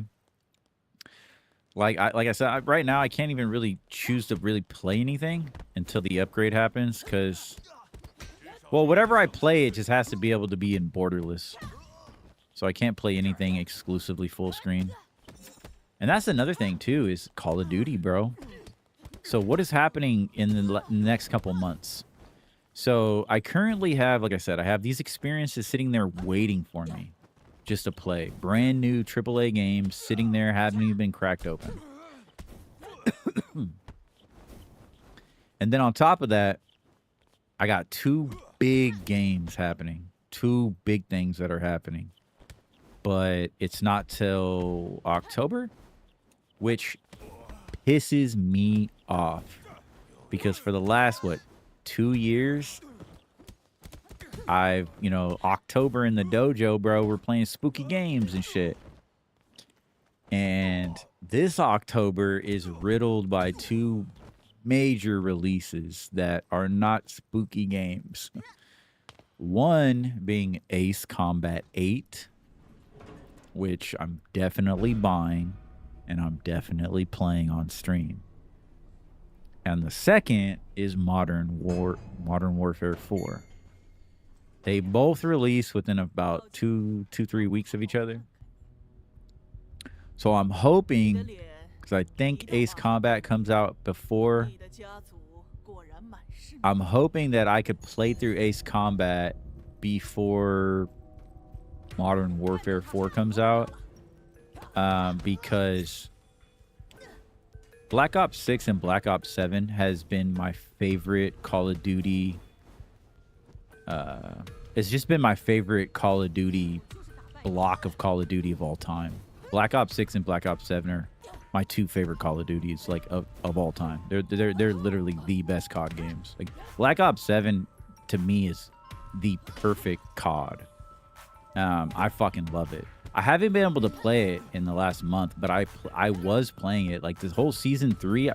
I finished season 3. I finished the whole battle pass. I fucking played the fuck out of Warzone, dude. I've been playing Warzone, but that's the thing with my 2080 Ti. The only way I could play Call of Duty Black Ops 7 is every setting crushed to their very, very lowest setting. And basically with frame gen, I have to generate DLSS and frame gen and all that shit.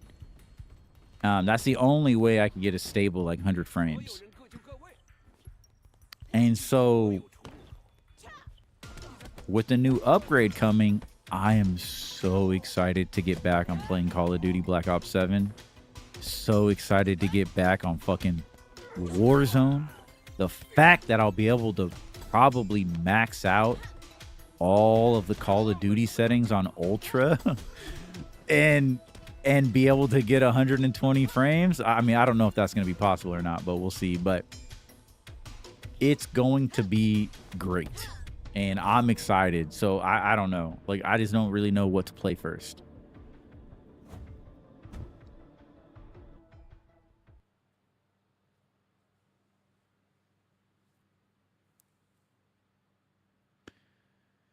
But I'm definitely playing. Oh, and then another game that I'm going to be playing too is Star Wars. We're going to be playing some Star Wars Squadrons.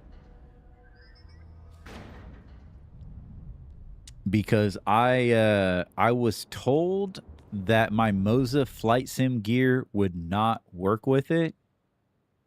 They lied. It does work, and it works phenomenal. So that playthrough is going to be fucking pure sex. Because I don't know, like, I'm not a big Star Wars fan anymore. Like, I'm not a Star Wars fan at all, really. I'm an OG fan, but like the modern shit, no. I ain't watching none of that shit. But I am going to get the Star Wars racer game. That is for sure, because motherfucker, we pod racing, bro. I'm pod racing. I'm so like you're talking my fucking language, bro. I'm pod racing, bro. So yeah, that game's gonna be fun. I think that's 2027 though. I don't think that game releases this year. But Squadrons released, I believe, 2020. Squadrons came out when I first got this PC. Those were the two flight games that I got when I first got this PC. I got Microsoft Flight Simulator 2020 and Star Wars Squadrons. So I had my normal flight, and then I had my space flight. But I never beat Squadrons. I never finished it. That campaign is probably one of the best Star Wars campaigns I've ever played in a video game. And nobody talks about it. People act like it doesn't exist. You know why? It's because most Star Wars fans don't give a fuck about Star Wars, like craft, like spacecraft. They just care about lightsabers. So when you give them a Star Wars game that doesn't have lightsabers into it, most of the normie Star Wars fans don't even act like it. They act like it doesn't even exist. It's ridiculous. But I will say, the Star Wars Squadron campaign, the story is great. It is good if you're a Star Wars fan. Just for the story, it's good. And it has some OG, I think at least one or two OG Star Wars characters. So if you're a lover of the OG, you get a little bit of that. Why? Dude, they keep killing me in this room, bro. Slashing and dashing on my ass. My goodness, bro. Bro, my body, after tonight, bro, my body just looks like Victor Zaz, bro. Just slashes everywhere. Yo, Tainted. Oh, I got that for you. Rise from your grave. Yee!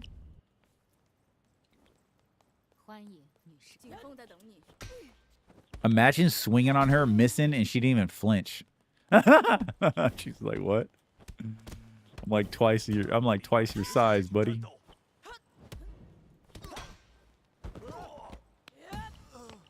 Bro, did anybody? Am I the only one who saw the trailer for Persona 4 Remake?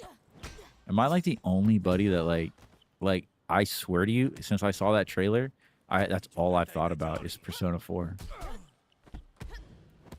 And I was thinking about it, and I was like, dude, do you know what would be fucking sick? Obviously, it doesn't exist because nothing like good exists.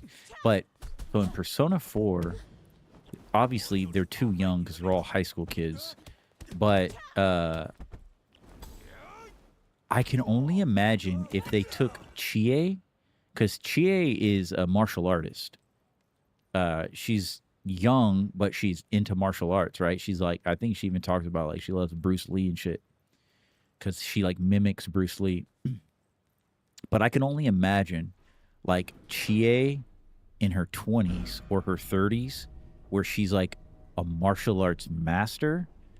She would be perfect for Sifu, because I've been thinking about Sifu and Persona, and I was like, wait a minute, because I haven't looked at all the mods yet, and I was like, you know who would be a dope ass mod?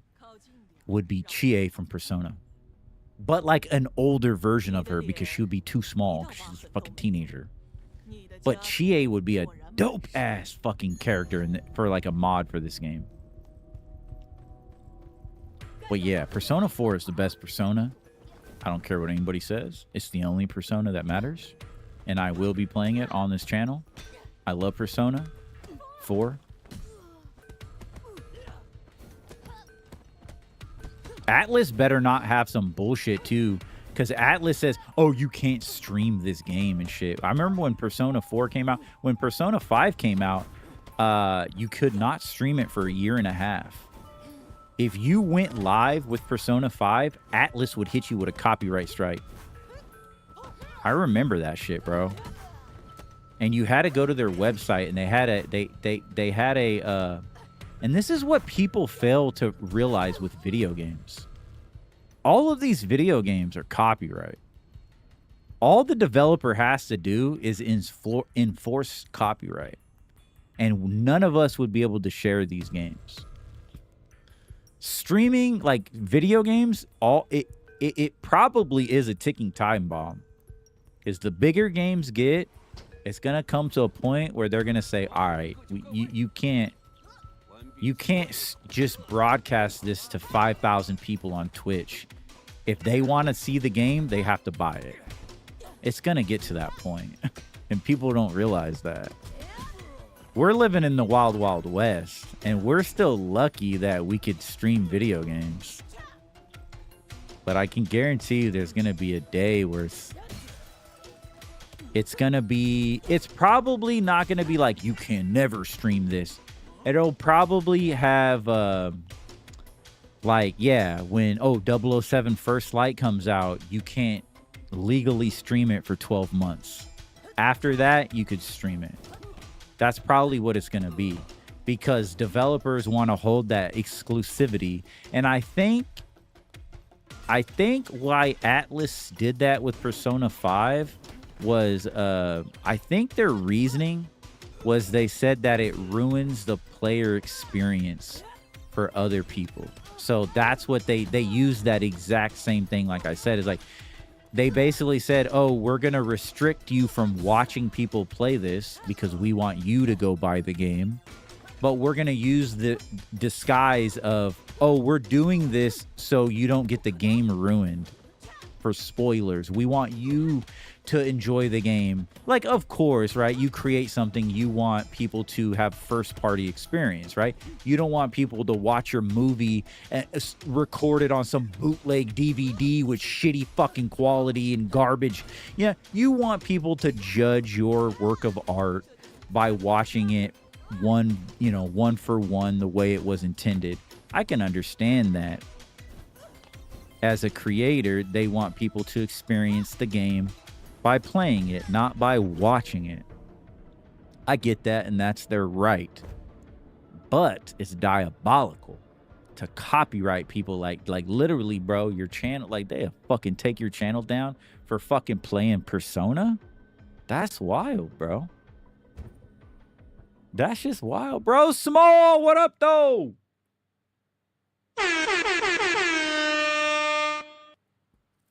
Yeah, I hate that goon that has a slash weapon. That's why I always push them. Yeah, I'm not strategically thinking at all. I'm just smashing buttons tonight. Getting back into it. What up, Small? It's good to see you, man. What up, 2D? Popping? On for a moment to say hi. It's good to see you. Dubs on the Sifu gameplay, bro. Age 20, level 4 is tough. Dude, I am not doing good tonight. The last time I played it, I was focusing heavy. Like, I literally was just focusing on deflecting, and I almost beat Jin Fing with just deflects.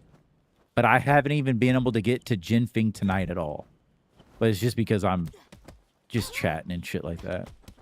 But yeah, we're going to have to beat this game. We're going to have to really focus on it. Just go back to back to back to back and just get into that Sifu. But then again, man, that's the problem. I have all these fucking games waiting to be played. Waiting to be cracked open. Stripped butt naked. You know what I'm saying? Because I'm going to strip Forza Horizon 5 butt naked. We taking advantage of that game.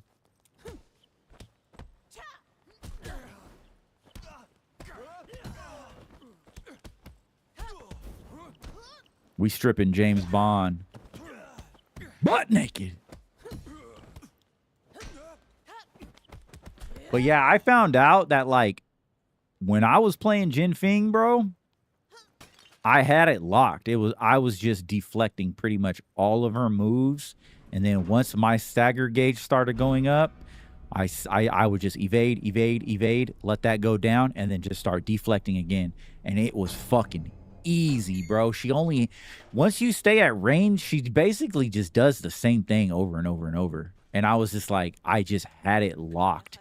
And I was like, damn, I should have kept playing it that day. I probably would have beat her without dying.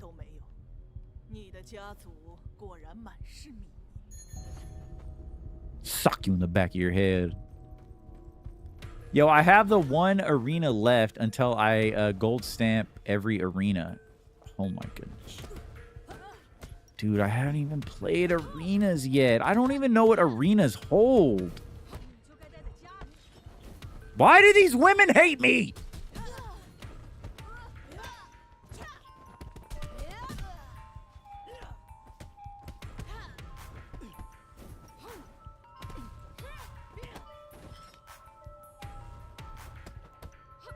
Dude, imagine if she just stabbed her, just bam, bam, bam, bam in the gut like 3 or 4 times on the ground. That shit would be fucking brutal. Yo, appreciate you, Small. Have a good night. Yeah, we're going to be wrapping the stream up here pretty soon. About 7 o'clock for me. It's good to see you, Small. Hope you're doing good out there.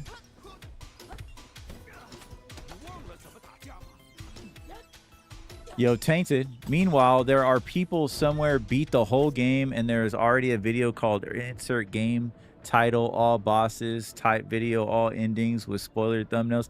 Exactly, bro. No, but the thing of it is they would not, like, I don't know about videos.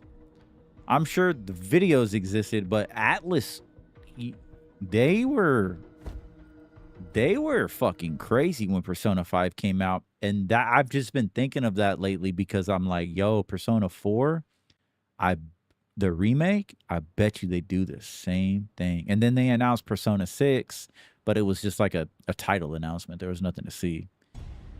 But yeah, I bet you they get back to that same shenanigans. I'm just interested to see like when more studios start doing that. It's gonna be a riot though. Like people are going to, but see that's a trick though, because that's scary because like the gaming nowadays, like people are already just like give them any reason they just want to boycott you, right? I mean, speak from experience. I boycotted Epic Games for this whole last season of Fortnite, which I'm not gonna lie, bro. I'm excited to get back into Fortnite. That's another thing. Call of Duty, Fortnite, like I don't have time for any of this, but I'm going to max out every setting in Fortnite. We're going to max out every graphic setting in Fortnite, bro. And I'm going to get back to Fortnite. I did buy, hey, Tainted, I did buy, I don't even have Fortnite installed, but I did get on and get my He-Man bundle. I haven't even talked to you guys about He-Man, the He-Man movie yet. Oh my God. Like one of my favorite movies of all time, bro. I'm afraid to talk about that movie, dude. You guys are going to see like a whole you're going to see a whole different side of me, bro. I'm going to geek out like a fucking 5-year-old kid, bro. Like that movie made me so happy. That movie made me so happy. He-Man made me so happy. That's just fucking one of easily, without a shadow of a doubt, top favorite movie of all time. Not like the greatest film of all time, but it's one of my favorite movies of all time. Like I cannot wait till He-Man and the Masters of the Universe come out on 4K UHD. Like the day that shit drops, the day it drops, I'm getting that bitch on 4K.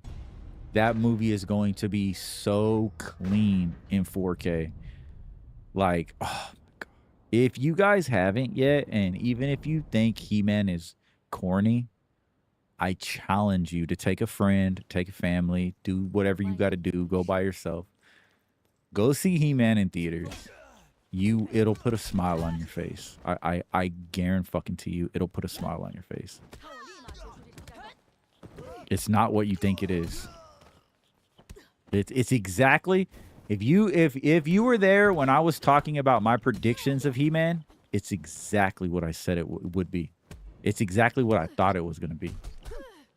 And so much more. So much more. It is literally mocking woke culture. Like, I cannot believe it, like, got away. Like, I don't know how they got away with some of the shit they did in that movie. Like, it's crazy.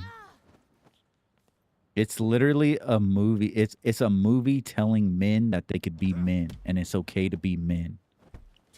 You know what I'm saying? And men are still boys somewhere inside, right? Like, it's about the whole experience of being a boy and becoming a man, like Adam becoming He-Man. They did so fucking well. Like, the cultural, like, overall tone of what it's speaking to is there's multiple fronts. It's talking a lot about our culture today. But the main thing is it's telling young boys that it's okay to be a man. It's okay to fight. It's okay to have toxic, well, it doesn't say toxic. It's okay to be masculine. That not only, this is the beauty of the He-Man movie, and I want to actually go into detail and talk about it with you guys on like a TGIF rewind, but like that movie is so well written. The script for that movie is so fucking perfect that it could take something corny and goofy and have this strong cultural message underneath it. And it's not this cultural message of diversity and all of this shit and equal rights. And even though that's what you see when you watch the trailers, that's what a lot of people are saying, oh, this movie is gonna be woke. They recasted this character as this person and this person and this and that. It's gonna be woke. No, bro. It did exactly what it had to do to get its point across. And I cannot believe that shit was greenlit. I cannot believe they said, yep, we're doing this again.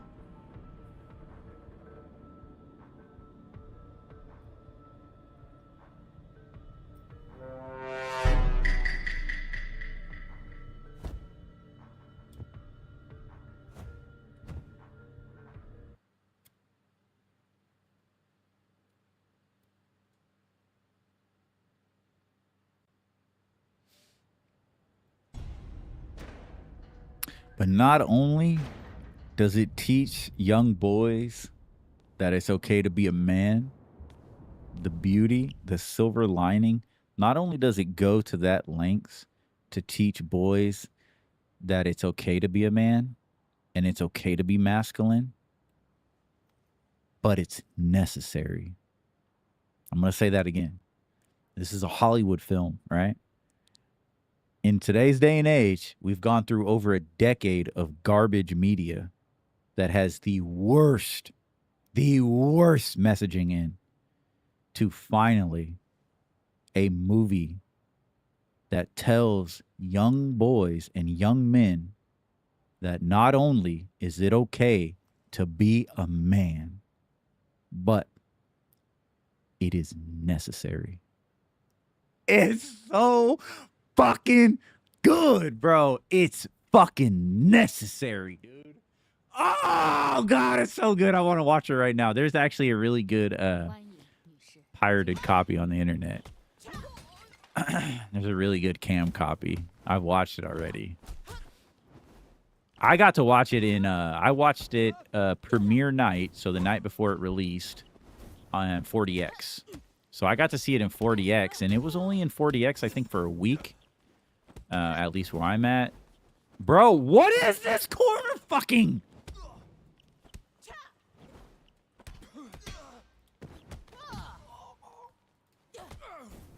Why is it every time I try? That's the first time I did a kick tonight.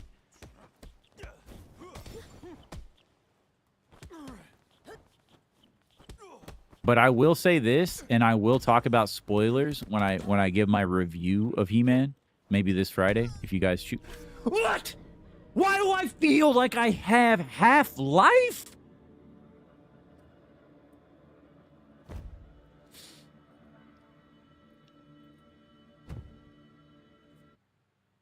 Those three ladies have been a thorn in your side, bro.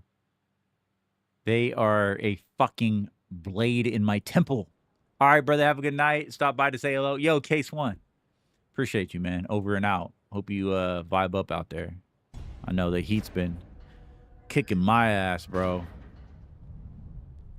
I've been exhausted, so I know you are too, man. Thank you for stopping by, man. It's good to see you.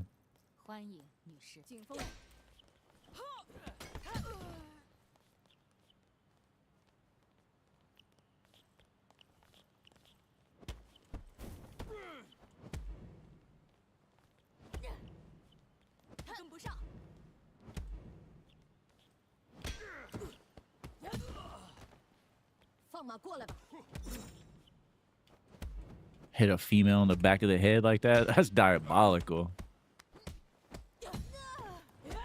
Yeah, He-Man it's fucking chef's kiss, bro. It's probably the best movie you'll see all year. I don't give a fuck what people say. The people saying that it's a bad movie because people didn't go and see it, you're fucking stupid, dude. That's not how film works, dude. I know that's how so many stupid normies judge movies and judge media over how much money it makes. It's like, do you understand what a cult classic is? Do you like how long have you been alive, bro? 13 fucking years? And you think you know something? Like, what the fuck are you talking about, you stupid bitch? You haven't even lived long enough to see a film that you saw when you were a child become a cult classic yet. That, you know what I'm saying? Like, you don't even understand. Like, come on, dude. Do you know how many films absolutely bombed at the box office that are fucking adorned by fucking all of humanity? Most films that are fucking cult classic. Well, cult classics are, I think, it is relatively bad box office films that turn around and become cultural phenomenons, right? Like, He-Man is gonna change everything. Like, you guys have no idea. It may not have made money, but I think they've already confirmed a sequel. They already said it doesn't matter. We're already locked in. So hopefully we get a trilogy. People are already saying it's not going to happen because of the poor reception. It just doesn't work that way. I guarantee you the sequel is fucking insane. I can guarantee you the sequel, it does phenomenal. Because by the time the sequel comes out, for one, it's going to be hype as fuck if you see the post-credit scene on He-Man. You already know it's going to be fucking hype-ass collab. It's going to be crazy. I didn't think they were actually going to go there, but they're going there. Yeah, they already set it up, and it's going to happen. And everybody is going to realize by the time the second one came out that the first one is really good. It's not what they think it is. It's not like this woke cringe fest. Is it cringy? Yeah, He-Man is cringy. That's the whole point.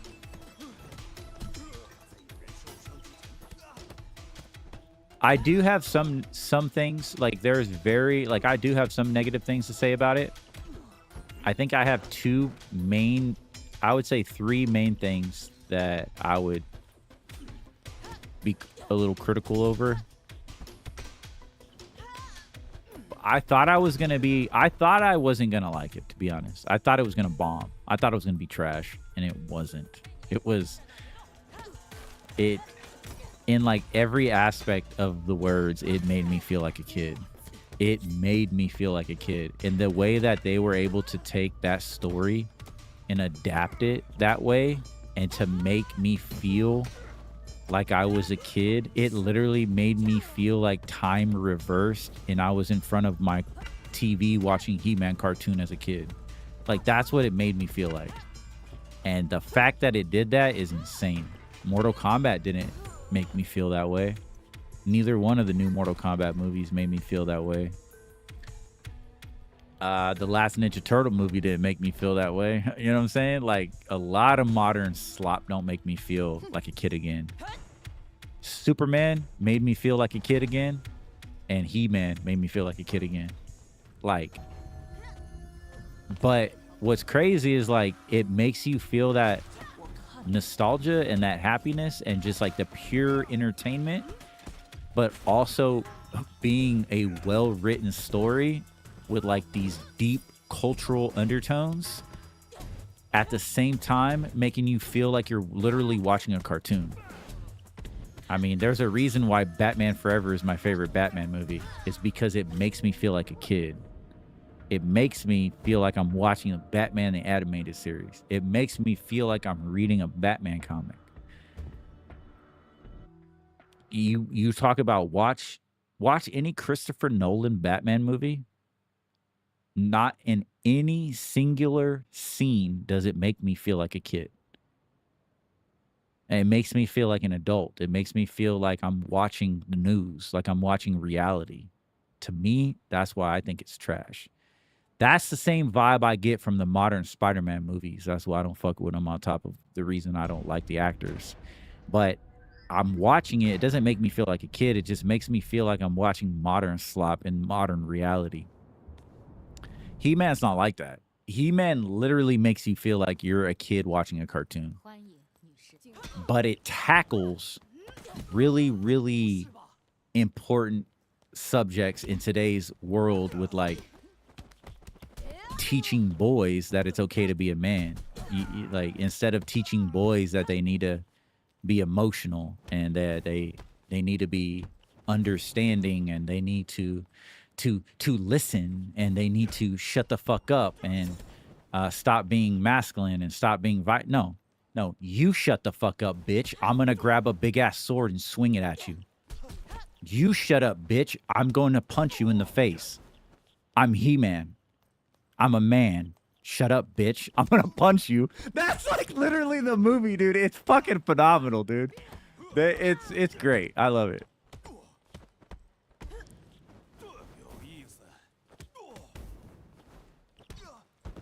Yeah, I'm gonna go balls deep into that review. Probably have a couple people unsubscribe from me. It's okay. I don't give a fuck. You ain't getting fucking, you ain't getting any mask on me, baby. Tell you exactly what I feel about this bullshit.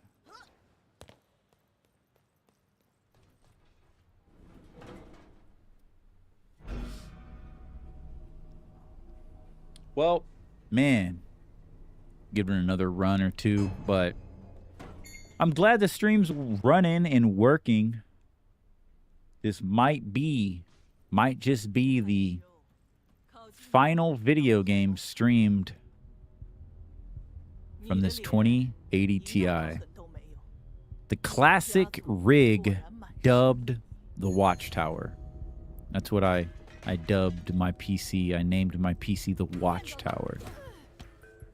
Obviously, Superman reference. I have an idea. The new name for the new PC.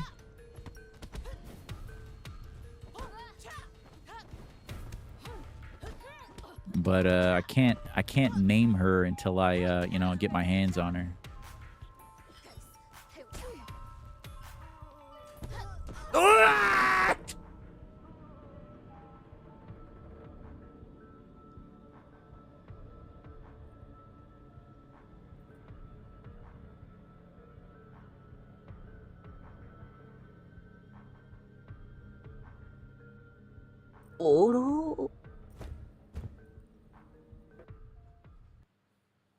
Bro, next time I come into this tower, I'm bringing a fucking rocket launcher, bro. I ain't fucking with these women with blades. You playing with my emotions, okay? You fucking with my emotions now.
Looks like she got shot right there in her chest. Looks like a bullet hole right there. What the fuck?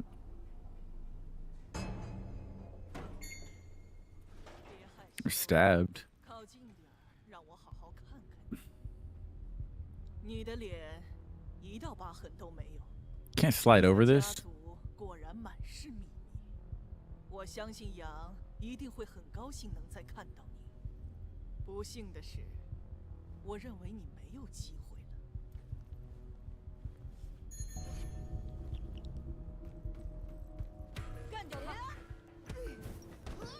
Damn.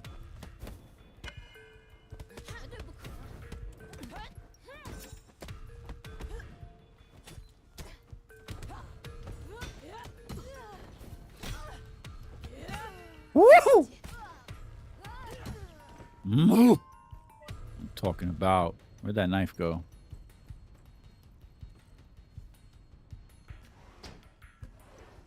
Dude, every time I get back into Sifu, I'm like, why don't I play this game every day? Dude, that elbow to the face is savage.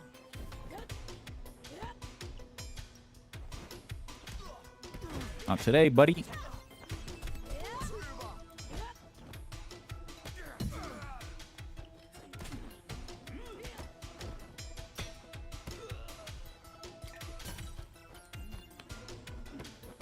I had to get that extra bottle in that.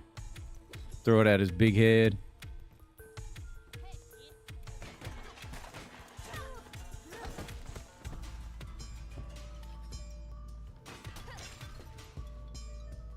Daffo picked up my blade.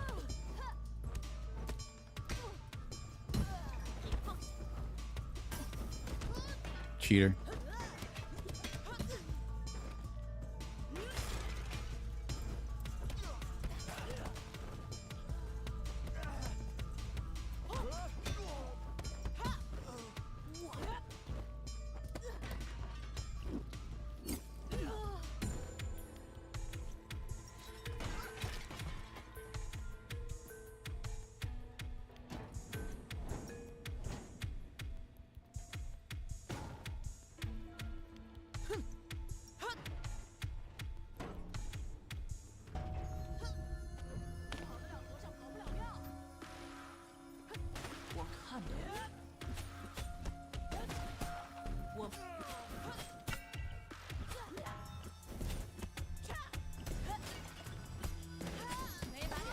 What the fuck?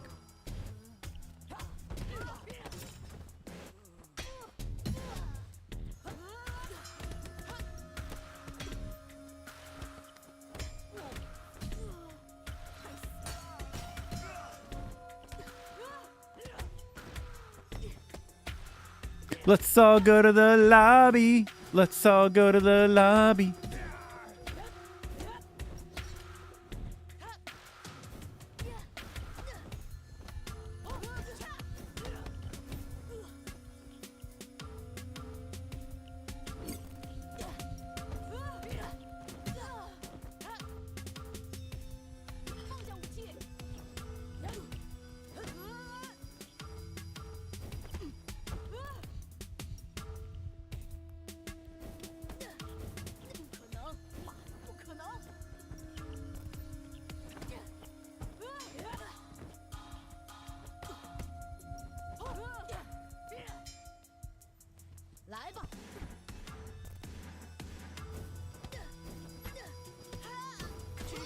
Oh my god. Why does this lady have 50 fucking billion HP? What? Bro, who is that lady? Who is that lady?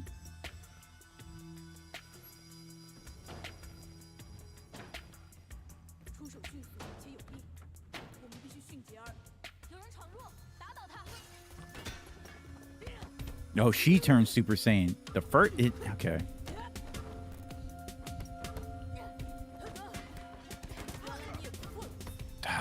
goodness, bro. Oh.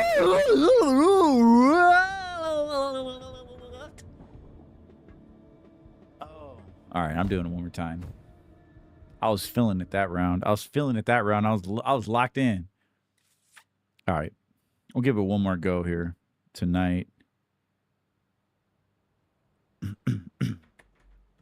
All right.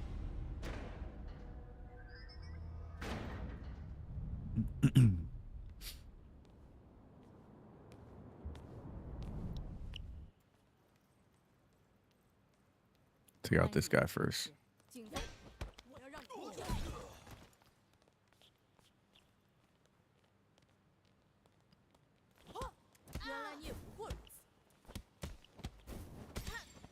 Ooh, what? Where is she running? Why did she run back like that? What was that? What kind of odd behavior was that? She ran.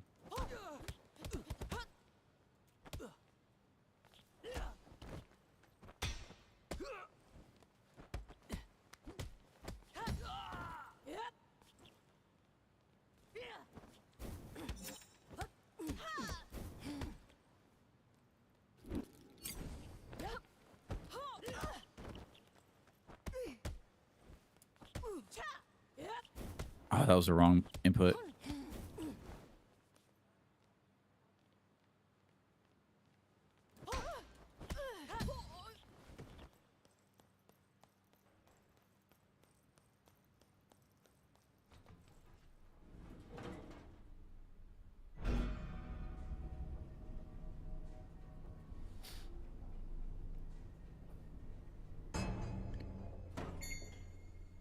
Yeah, that was weird. She just like took off running and she was like, nah, I'm gonna let you motherfuckers die while I go catch my breath.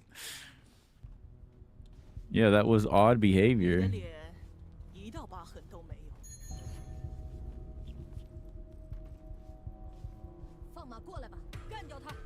Famangula.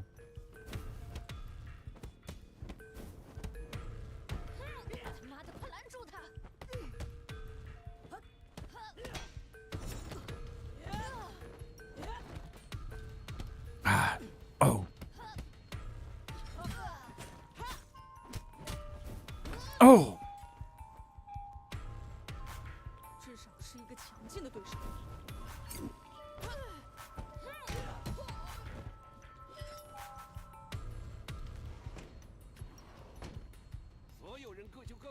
The silver of our words can never match the gold of our actions.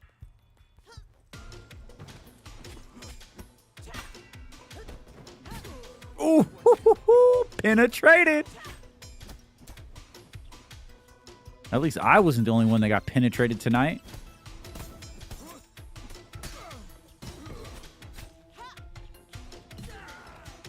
Oh, thank you. The return. The return of the Mac.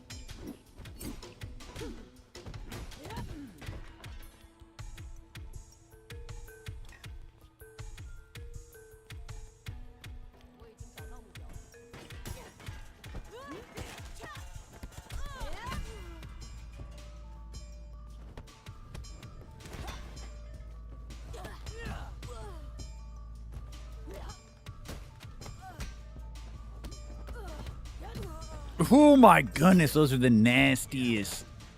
Oh my goodness, bro. It's like anytime I see them die like that, it's like, bro, they're if they survive that, their back is broken for the like that's like, you might as well just snap their neck, bro. If you're gonna kick them in the back like that when they're arched like that, like just breaking their spine, that's like fatality shit. That shit is nasty. I forget you can skip this. I always forget you can skip that. I did that last time and it felt great. It was like nice and speedy. All right. So there's 2 blades here. Dead. Open you up, lady.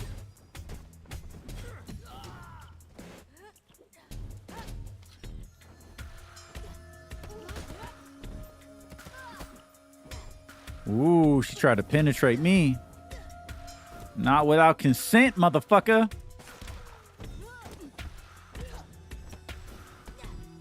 Oh, what? Oh my.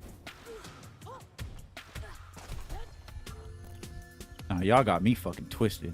Hold on.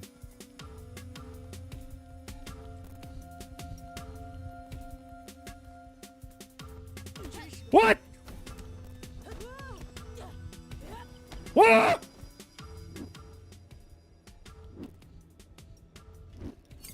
What? Oh, I got her. Oh, she went and got the blade.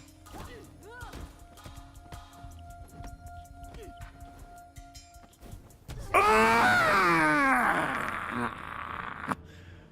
Oh, bro. These women. The bane of my existence. God, bro. Well, we're going to take that L, but I had fun tonight. I had fun with Sifu, dude. Oh, my goodness. Well, my friends, thank you for joining me tonight. Thank you, Tainted. It was good to see you. Case One, Small Brain, Crevo. Now that was epic. Tainted Fusion. Thank you guys for stopping by. Dorothy Vu. It's good to see you guys. Whew.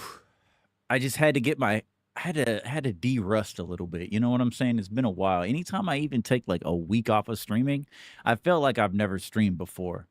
So got to get back into it. I'll put a poll up to see if you guys want it's probably gonna be an extremely low energy because Friday nights I'm just wiped out. But I'll see if you guys want to do a TGIF rewind this Friday evening or Marvel. What is it called? Cosmic Evasion, Marvel 2D beat 'em up, which it looks like fun.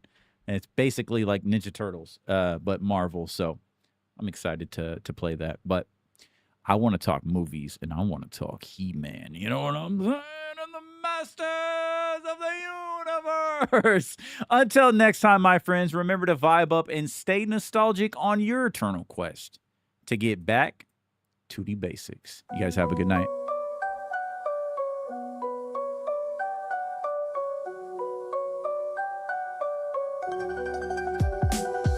In the heart of night, shadows creep and crawl. Yang betrayed the code, made the mighty fall. 5 assassins deep, they stormed the gate, left my father cold, sealed his fate. Fahar with his blades, silent as the breeze. Sean's fiery staff, bringing foes to their knees. Kuroki's illusions, art of death displayed. Jin Feng's golden creed with a rope dark blade. 8 years I trained, with vengeance as my guide. A talisman's power, aging with each stride. Step by step I walk the path alone. Fists of fury breaking flesh and bone. From the shadows I emerge and see the legacy of Kung Fu lives in me. Through the botanist's lair, where poppies bloom, Fayar falls swiftly, meeting his doom. Sean's arena echoes with the crowd's roar, but his flames extinguished, he'll burn no more. Kuroki's gallery, a maze of light and shade, her illusion shatter under my blade. Jin Feng's tower built on lies and greed, her empire crumbles, brought to her knees. Yang awaits atop the mountain high, a final reckoning beneath the sky. Step by step I walk the path alone. Fists of fury breaking flesh and bone. From the shadows I emerge and see the legacy of Kung Fu lives in me. Each death, a lesson, each life, a test. Aging warrior, but never at rest. The talisman's curse, a blessing in disguise. Through pain and struggle, I rise.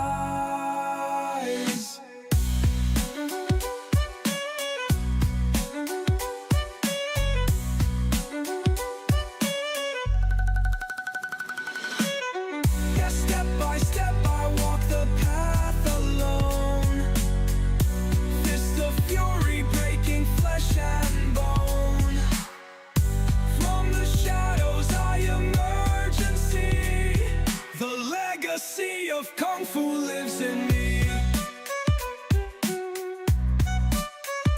Now I stand, the cycle at its end. From student to master, wounds mend. The path of vengeance paved and done. A new Sifu rises with the morning sun.